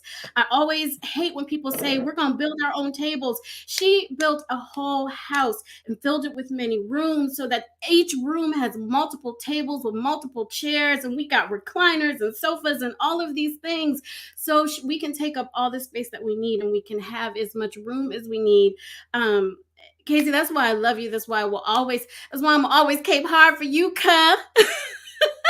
Because Casey saw that there was a void and she decided to be the change and she decided to be the healing that she needed so that it exuberated throughout all of us. And sometimes I think the disconnect with what we go through is we hear so often people say that hurt people, but that's a choice. Hurt people don't have to hurt people. Hurt people can learn, and then hurt people can heal. And that's what Casey chose to do. That's what Anika does. When you sit and have intimate conversations with these ladies, you get to experience their pain and their triumph, because they refuse to get stuck in the moment that they were. They want to keep elevating and pull us all along with them. So these are my favorite scriptures, y'all. Psalm 139:14 has so many different variations in the Bible, but one says, I am fearfully and wonderfully made in his image. But in the Message translation, it says, thank you, God, for making me so wonderfully complicated. Y'all, we are so wonderfully complicated. There is nothing unique about us. We are as diverse as a fingerprint. And so don't ever let anybody discourage you or make you feel like whatever you've gone through has invalidated you. That only solidified us. That made us great. It made us different. It made us strong. I don't believe in calling Black women resilient, because it creates a narrative that we don't ever get tired, and we don't need to be soft, and we don't need to be loved. We are blossoming and ever evolving and changing, and we are thriving. And sometimes we are ugly, and we are mean, and we are hangry, and we are grumpy. We are all of the things. And that is why we're supposed to be that way, because we're so wonderfully complex. My other favorite scripture is that everything starts with a good intention, and the rest is up to you. That is Psalms 115. Y'all, everything was already seated inside of us. So anything that we want to accomplish, anything that we want to be, anything that we want to leave in the earth, it's already in us. We just have to do it. We just have to be it. We just have to say it. I love you so much, Anika. I'm so proud of you. Casey. I love you too. Thank you. Girl, this is year 2, y'all. Y'all would think, with the level of excellence that Casey has put on this summit, you would think that this was 10 years in the making. Y'all, this was just a dream from a few months ago. This was a dream from a few months ago. I caught her when the dream was like in process. And I gravitated to Casey's spirit because she spoke to something in me. I'm 48 years old and I am still in corporate America. Casey spoke to something in me that I had never seen before. Making space for Black women so that we don't have to have this survivor get voted off the island mentality. There is more than enough room for all of us. So my quest this year has been to make sure that when Black women come through my desk and they're being interviewed for jobs that they're not qualified for, no, we not tossing their resume out. We bringing them on. We developing them. We bringing them on the team. We're going to teach them what they know, what they need to know. We're going to coach them, and we're going to make sure that they have access to the same pot of money that mediocre white boys who barely graduated from high school get to. And that is what I have been doing. That has been my mission and admonition within the corporate workplace this year. And I'm seeing changes. We have hired, I want to say, within the last 90 days, 5 Black leaders. 5 Black leaders in my firm. All because I refuse to let them push those resumes to the side. Y'all, take up space, make room, and pull each other up. Pull each other up. That's what Blaze is all about. That's why Casey built this house. That's why Anika popped in last year. That's why Lindsay popped in last year. That's why I popped in last year. Y'all, this is not by happenstance. God does not do chance. All of this is a divine assignment. So take your assignment, take your place, fill in the gaps, be who you want to be, and don't be your experience. Be the end result that you want to see. I love y'all. Mwah. I love you too. Thank you for preaching. Yeah, stay right there now, Paquita. Listen now. Listen now. Listen now. Listen now. Get a case. Listen now. Okay, because after Anika got done yesterday, we talked about how this is church. And I already knew then what PG's role in the church was. Okay?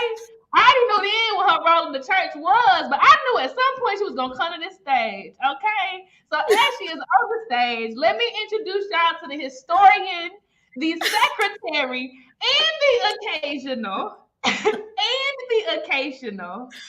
pastor that comes in to shut it down because she keeps score. She keeps records.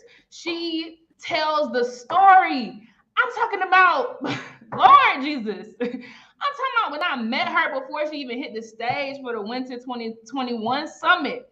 She sat there and said, Casey, and she told me about this house I had built before she got on the stage. Like a gift that is like no other. She keeps score. She keeps record. Okay. She showed up to the continent a couple of months ago. I got to hug her. She kept saying, I get to smell Casey. I'm talking about it's the way that she sees the world and articulates the story, man. Like intricate details. And even then, she had me crying because she keeps scoring. Y'all, she is so very special. I do not have words, Paquita, for all that you have affirmed in me, because the stuff that's up here, y'all, I don't even try to put it into words. I just make sure y'all feel it when it comes. I'm talking, it's a lot of stuff that I already see and taste and smell. But somehow Paquita keeps seeing it before it happens. She saw that something before it happened. And then y'all experience the rooms and the doors and the pillows and the, you know what I'm saying? So I honor you, sis. I give you all of your flowers. I was always supposed to meet you, and I'm just so happy that I relented and surrendered to life so that I could intersect with you, because you have deposited so much good in my life. And thank you for giving me hugs a couple of months ago. I needed that. Yes. Yes. Thank you. I love you so y'all. much. Love you. Yes. I mean it, ladies. Y'all hold on to these moments. These moments are things that happen like shooting stars. They don't exist.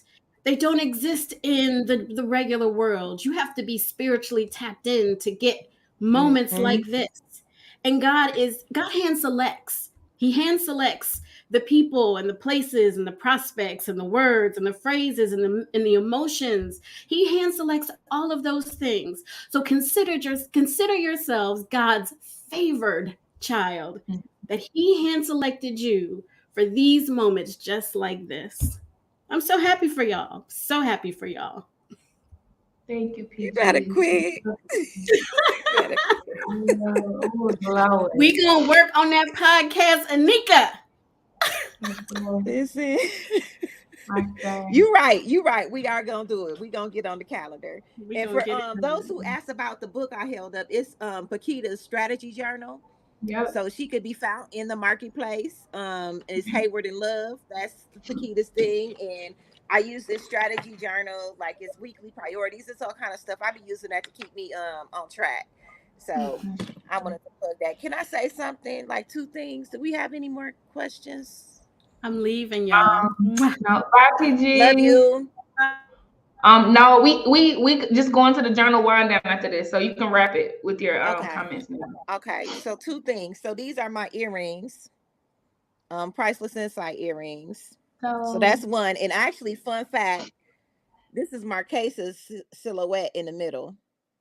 Like this person right here. The first one is me, and that second one is Marquesa. Dope. So that's dope. And then these are the other ones. I just want to show y'all that we have merch that's gonna be coming again. Dope. Yeah. That's dope, sis. Keep us posted now. Thank you. I sure will. And I just wanted to say, so I'm in a period of grieving as well. There was a young woman who was a entrepreneur, young Black mom. She has a baby who's like about 2 years old, if that, and an 18-year-old. And she helped us with some of the organizing that we did in Milwaukee, with You Black and a Black Women's March. And she literally just opened her youth center a week ago. So that Saturday she opened her youth center. That following Sunday, she got into a car accident and lost her life.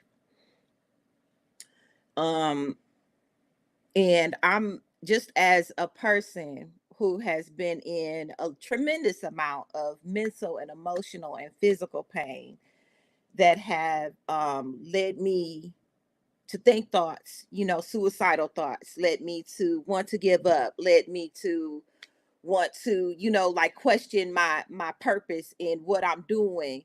And as a Black woman entrepreneur, I know how much she put into what she did. She went out and she went to the margins of the margins and got the babies in Milwaukee. So Marquesa talked about Milwaukee, but Milwaukee, y'all. So many high-speed car chases, so many like things going on in Milwaukee that like literally it is a culture shift when I come down here, because I don't have to put a club on a car. In Milwaukee, if I'm not putting a club on a car before I leave, like that car might not be there when I get back, literally, right? And that's the city that Marquesa is organizing in and speaking truth to power is. And that's the city that this young lady went out and grabbed those kids who were still in those cars, got all in their face, and was like, nah, we're not doing this.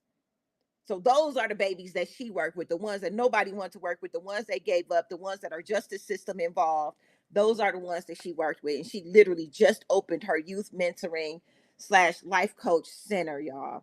And I'm saying all of that to say, like, thank you for the condolences, y'all. But like, I know that a lot of times we question what we're doing and why we're doing it and who we're doing it for. And if it is on our hearts and if it's in our minds, if it's in our spirits and it won't let us be, it is for something greater than us.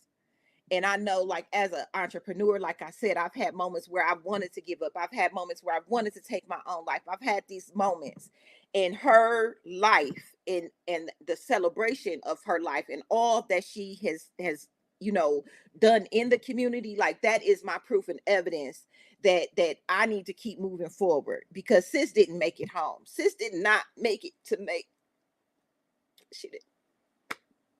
She ain't make it home. Her work here is done on that level. And it's up to us to continue to like reach out, because there's so many young people who need us, because the world is gonna keep pushing them aside, and they're gonna keep saying whatever it is that they say, fill in the blank about our Black babies, but somebody got to go get them.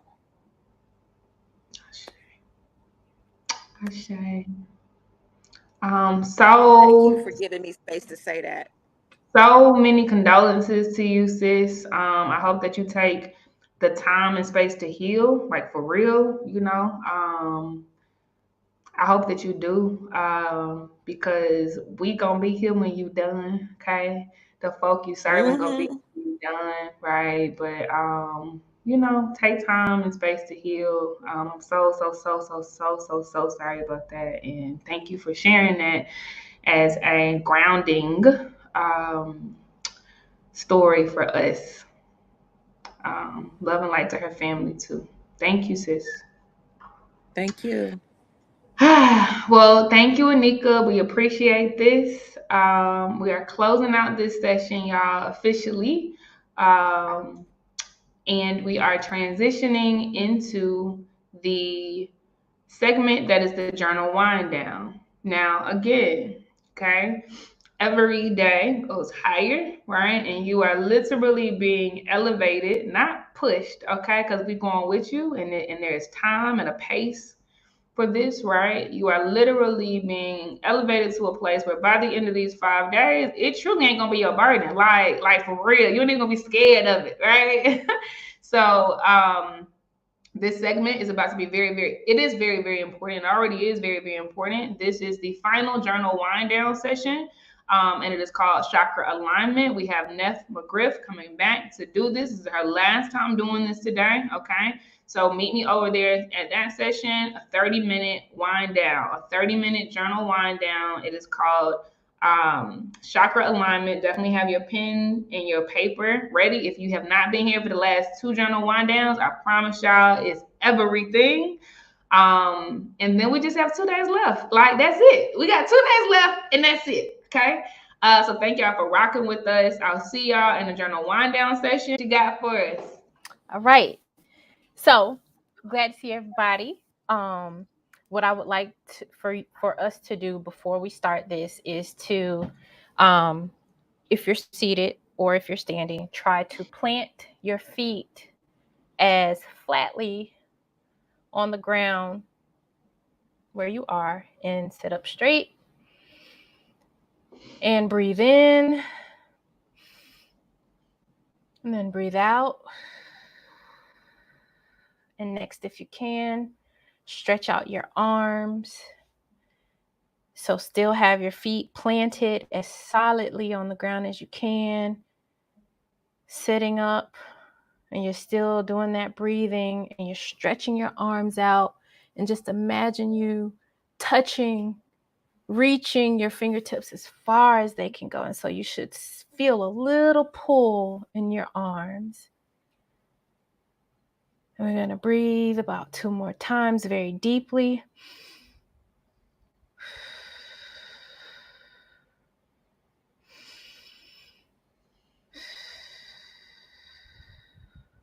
And now I would like for you to take your arms and cross them over your body and give yourself the tightest hug that you can and say to yourself, I love you. And do a deep breathe. And now release. All right. I hope you have your journals or your tablets, whatever it is that you're using, because we are going to find out where in our bodies are we storing our burdens. Where are we storing our burdens? So the strength of your energy flow, the strength of your energy's flow determines your overall mental and physical health.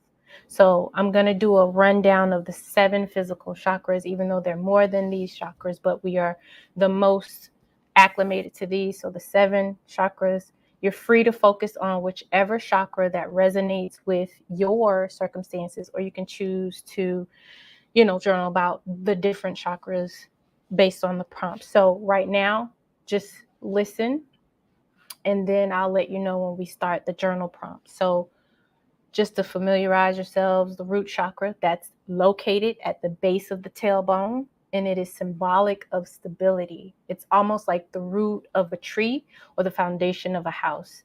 So, or buildings, and blockages in this chakra can feel like anxiety, challenges with money, feelings of scarcity, fear of abandonment. And when it's clear, you move without doubt. You feel and you know that you are safe and seen. Your sacral sits between the reproductive organs in the center of the lower abdomen. And so this is the station for creation and procreation. Anything that you bring into existence, whether it's a new business or whether it's another human. Blockages in this domain will feel like lack of motivation or lack of inspiration. You'll have a very slow drip of creative flow. You could experience womb issues, and you may have a loss of sexual desire. And honestly, a lot of times when our hips are very tight or we feel some kind of issue in our hips, that's because we're storing our burdens right there. That is a vessel directly aligned to emotional stress. So if your hips are tight, you might be holding some emotional stress. So for our solar plexus, that is the center of power and confidence and empowerment, and it's 2 finger widths above the belly button. So when this is blocked, you could feel powerless and confused. When it's clear, this is when you activate your own personal power and you feel a deep, deep sense of strength, and you're able to reclaim that power. Okay. The heart chakra. Is there a heart in a house tonight? Stand up. So this is the center of your body's energy universe. So think of it as the heart chakra is regulating your energy flow throughout your body, just as your heart regulates the blood flow. So it is literally right there in your heart, in the space of your heart. So what causes this to be blocked is trauma, grief, redundant disappointments, lack of self-acceptance, all of these things. And so when it's clear, you will find that it's easy for you to love, especially yourself. It's easy to love other people. You feel optimistic, and you're able to release grudges. You ain't holding on to who made you mad and why they did it. It's just like, whatever. Okay, I'm cool. And you really mean it too. Now the throat, that's your speaker box or your physical throat. So truth is primary and the voice is secondary. So what you are communicating is the what. The what is your truth. And the how is your channel, which is your throat. So this is blocked by lies. The lies, the lies, the lies. So not only the lies that you tell other people, but the lies that you are telling yourself.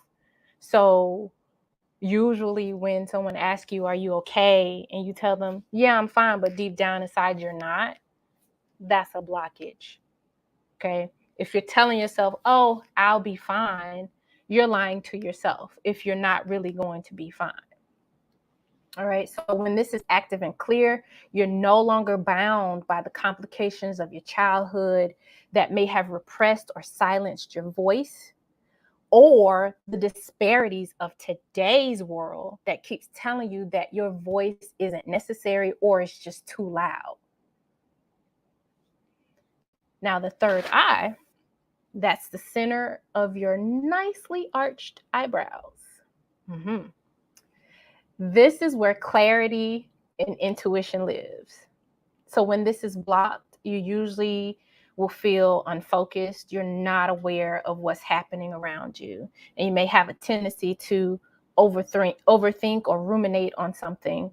And you may feel a little confused. When it's open, you're able to trust your intuition. You're able to decipher between what is fear and what is really intuition. Now, the crown chakra sits at the top of your head. When that's open and it's functioning well, you are intimately aware of how you connect with God and the universe. When it's blocked, you will feel heaviness of attachments that are no longer serving you. Okay? So, now that you have an idea of what the chakras are, we're going to do a prompt for each one. And so the reason I gave you all of these is so you'll be able to determine maybe maybe all of your chakras are open, but still partake in the session. Maybe your root chakra is closed. Maybe it's your heart that needs a little attention, or maybe you want to do all 7, but you get to pick and choose. Without further ado, here we go. So for the root chakra, what are some ways that I can anchor new wisdom and bring it into fruition? What are some ways that I can anchor new wisdom and bring it into fruition? How can I take what I've learned and bring it to pass, make it exist?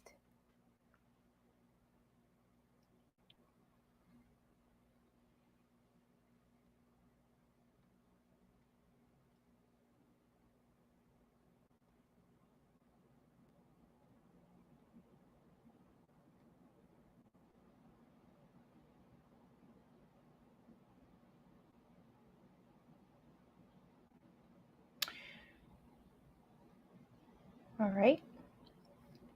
For the sacral, in what ways do I run away from my feelings?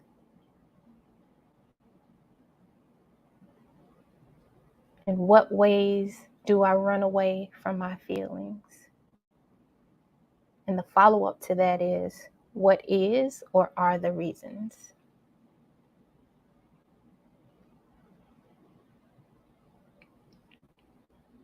In what ways do I run away from my feelings?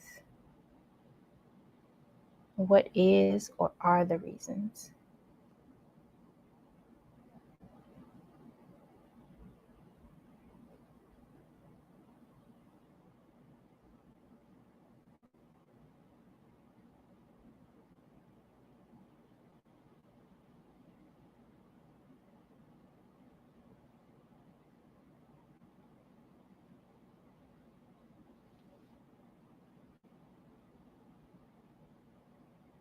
Now for our solar plexus, remember this is the center of power.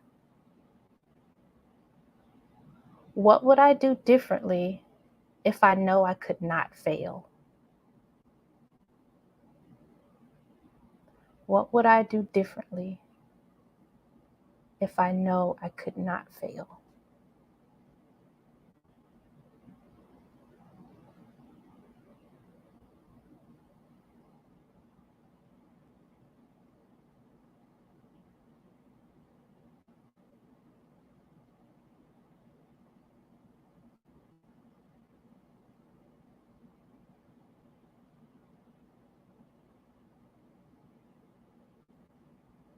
And for the center of our body's energy universe, which is the heart, am I aware of the love that surrounds me, and do I truly welcome it? Am I aware of the love that surrounds me, and do I truly welcome it?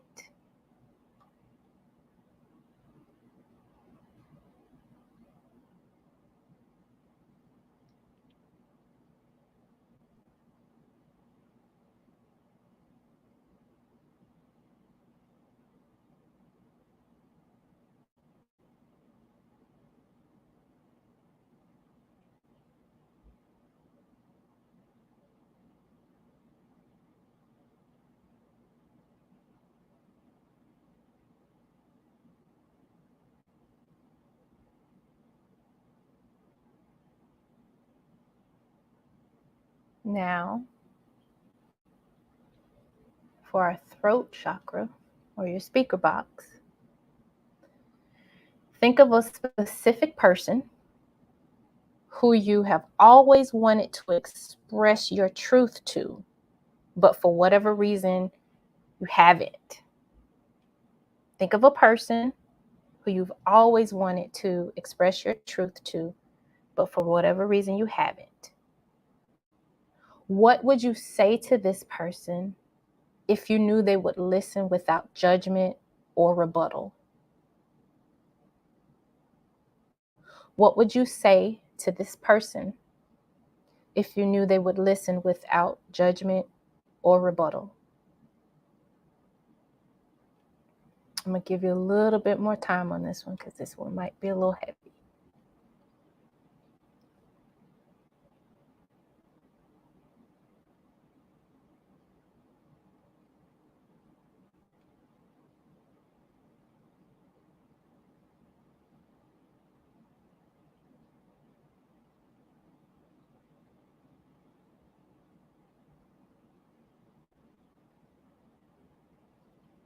Yep. So we're on the throat chakra, and you're going to think of a specific person who you want to express your truth to, but you haven't for whatever reason. And so the question is, what would you say to this person, the person that you thought of, if you knew they would listen without judgment or rebuttal? So no matter what, they had to listen to you. They had to hear you out. What would you say to them?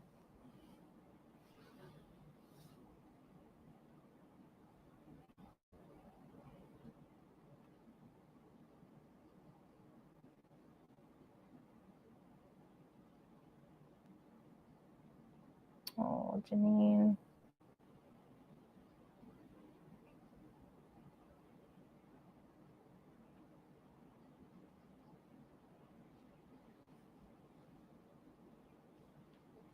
Okay.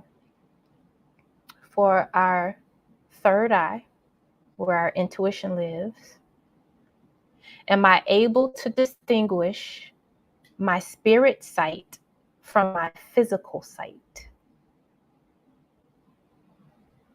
Am I able to distinguish my spirit sight from my physical sight? And the follow-up to that is, when was the last time I did this successfully? Am I able to distinguish my spirit sight from my physical sight? And when was the last time I did this successfully? When was the last time I did this successfully?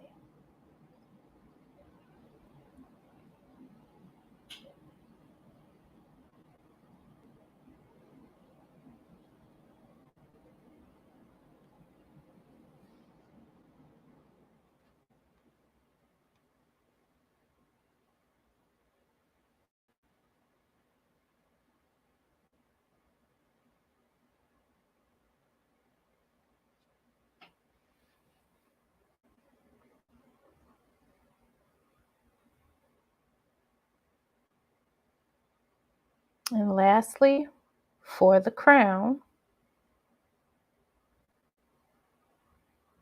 do I truly trust the divine to carry me to my highest potential in my personal life and in my business? Do I truly trust the divine to carry me to my highest potential in my personal life and in my business?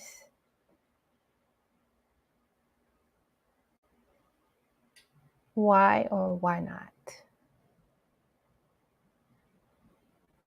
Do I truly trust the divine to carry me to my highest potential in my personal life and in my business?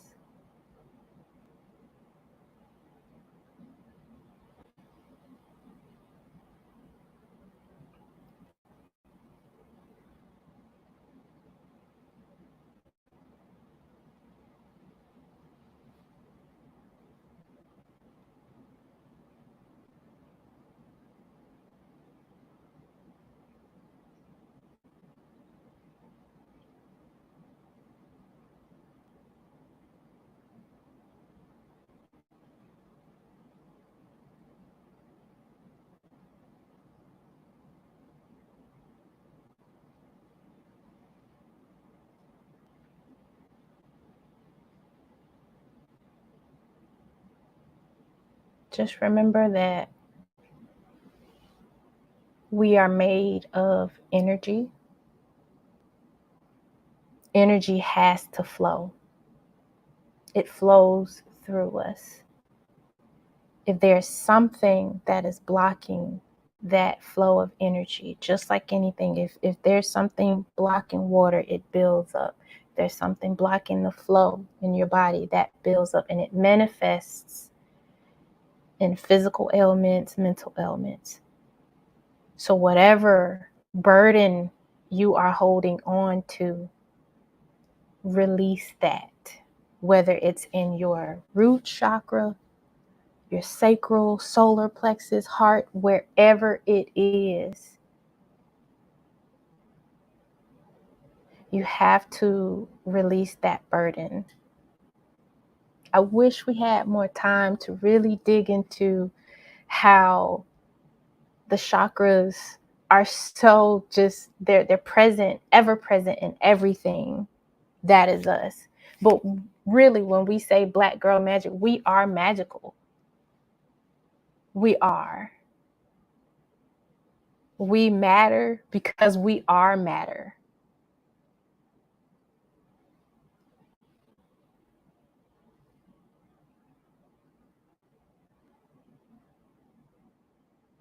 I hope you are able to determine where it is that you may be feeling a block.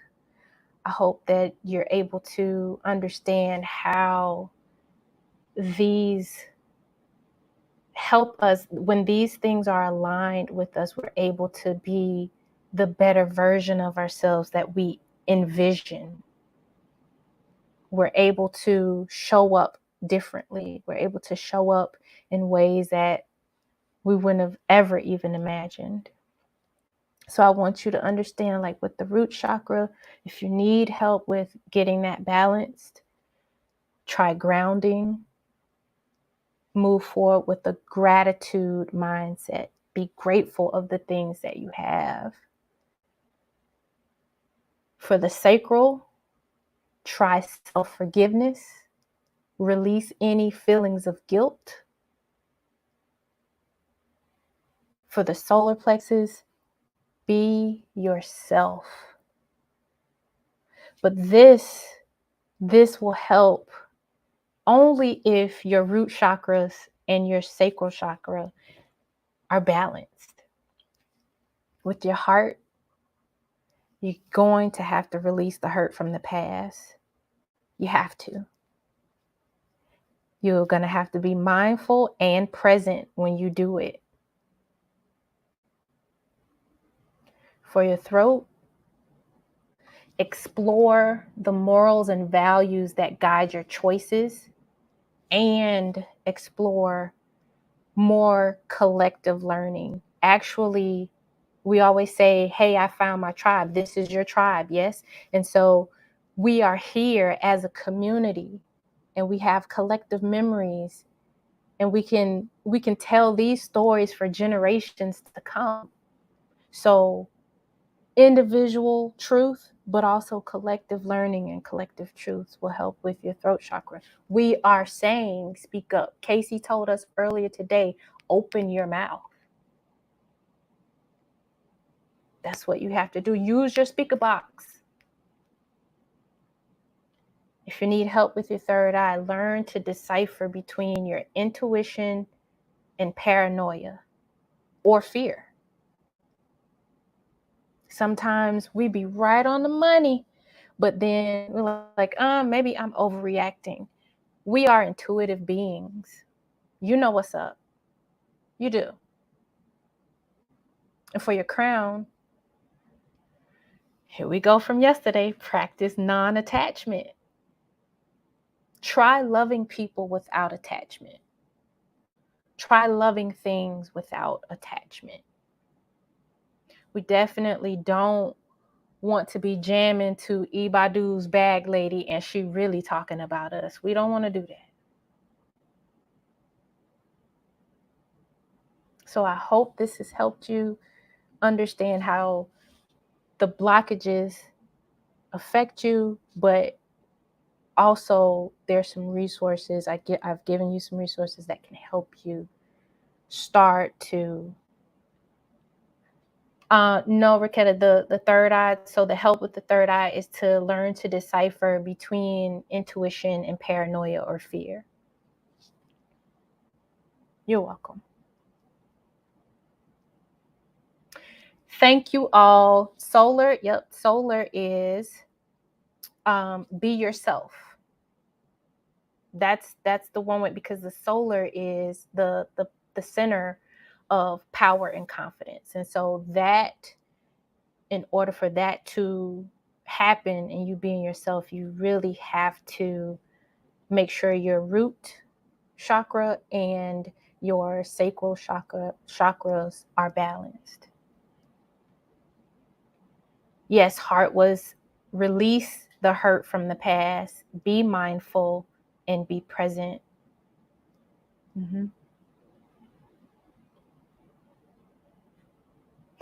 I truly, truly, truly appreciate you all allowing me to share this space for 3 days with you. I have had so much fun with this.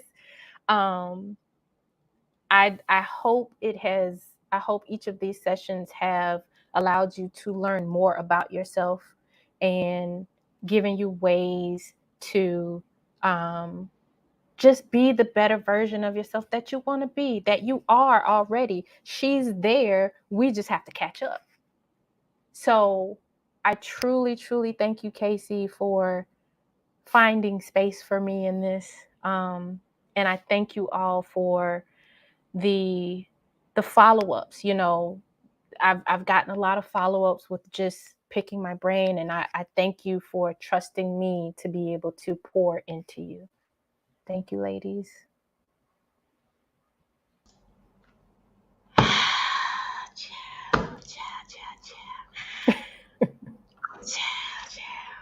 Man, it's hard to let this go.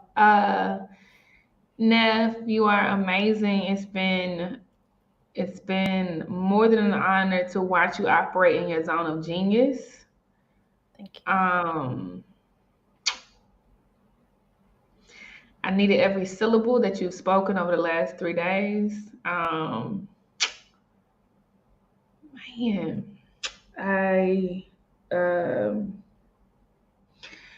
thank you for the level of not just hope that you gave us today, but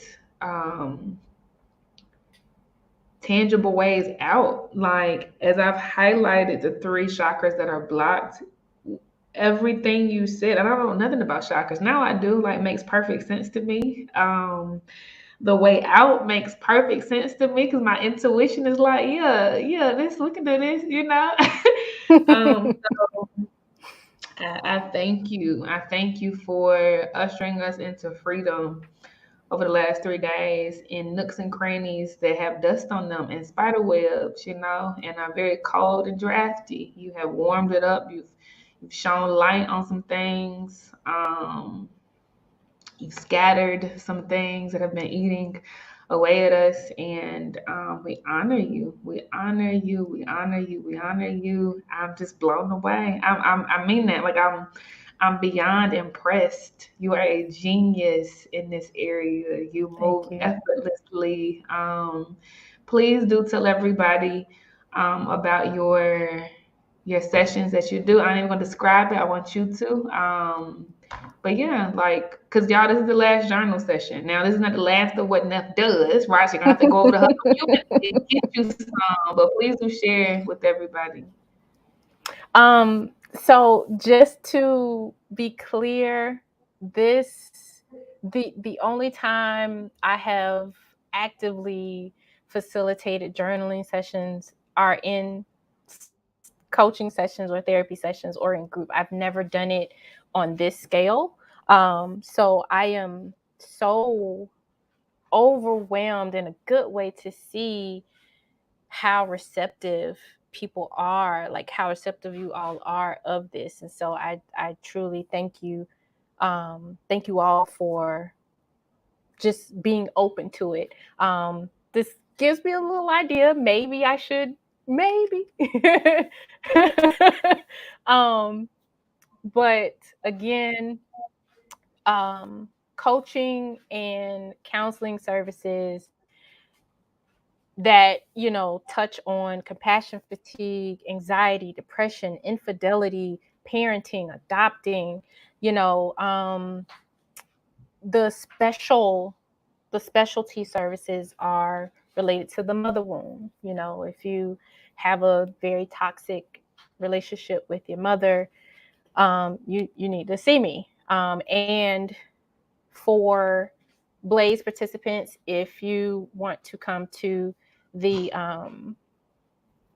support group that I have every Monday from 7 to 8 p.m. Standard Eastern Time, you get $5 off. So it's originally $30, but you get $5 off. And if you feel like, nope, I need more than just the support group, you get a 60% discount on the coaching package. It's a 3-month coaching package. It's usually $3,000, but for Blaze participants, it is $1,200. And with that included, you have one session that is 1 hour and 15 minutes, and 12 sessions that are 50 minutes, and you have access to all of the support groups while you're in your coaching time with me. And then you have 3 10-minute laser coaching sessions throughout your coaching package with me. So if you have a moment where you're like, I'm stuck, and we get on the phone and we thug it out for 10 minutes, just to give you that extra support. And also support group, Not My Love. I was talking to Sequoia earlier today, and I feel like I need to go ahead and just make that public. Not my kind of love is for domestic violence victims or survivors. That support group is available, and I also offer coaching or therapy services. But again, the therapy services are only available to Florida residents. But coaching services, you be anywhere in the world, sis. So awesome. And where the checkout link at? Where they need to go to check out now? Where they got to go? To my booth. Go on over to my booth, chair. Go to her booth, Transcendent Living. Y'all go over there and get that. Sequoia's little gift is so funny. You see that? Super dope. All right, so it is time to go to the Buy Black Market. I don't have to repeat all the reasons why y'all should show up over there and literally circulate your time, your energy. Energy is currency, man. Energy is everything. We talked about this today. And you're bartering, right? Trading your fiat currency for the resources they're gonna give you. It's literally that simple. Like, it ain't fiat dollars ain't nothing more than just bartering, literally. Okay. But yeah, y'all go do that. Neff has a booth. Check her out. Let me tell you something. Y'all better check her out because she's not doing these anymore. Like, don't come tomorrow messaging me talking about some. Well, is she going? No, she's not. Okay, so definitely go to her booth today. Y'all go to the checkout because my God, this is. I don't even have the words. This is amazing enough. I'm not even proud. Because it's bigger than that. I'm just so damn impressed. Like, my God. Dope. That's huge coming from you. That's huge. Cut it out. Nah, you cold, Shada. You cold. Yeah, y'all check out the Buy Black Market. Y'all definitely hit up the lounge. For those who do not know, you can create your own tables if you want to. Now it's 12 of them out there now, so you can just say, come over here to table 4, child, and they'll come. Okay. You can actually, when you sit at a table, literally click the chair and you can sit down. You can actually invite people to your table. So if you've had some interaction with Biz Besties or whatever, new Biz Besties, you can literally, at the bottom right of those windows that come up when you sit down, you can literally invite people to come. Like, a link will go to them and they can click the link and be teleported to your table. But it does not close. It's open 24/5, 5 days of the summit. We ain't gonna have it open on Saturday and Sunday. But take up space. And yeah, definitely go by the booths, y'all. Like, they're here, they want to talk to you, they're gonna be broadcasting, they're gonna be at tables. Like, just take up space, y'all. There is no rush in this thing, man. Like, y'all can stay here all day if you want to. And if I love you, bravo. I love you more. Bravo, child. Ooh. All right, y'all. I am about to go to bed. I'm over in Tanzania. It is 1:26 a.m. I love y'all so deep, man. And it's just 2 days left. 2 days left. I'm excited for y'all. I'm excited about all of the great things you're gonna do in the world. I'm excited about y'all being part of this community, man. The world will know our names. Appreciate y'all. Have a very, very good end of your day. Love and light. Peace.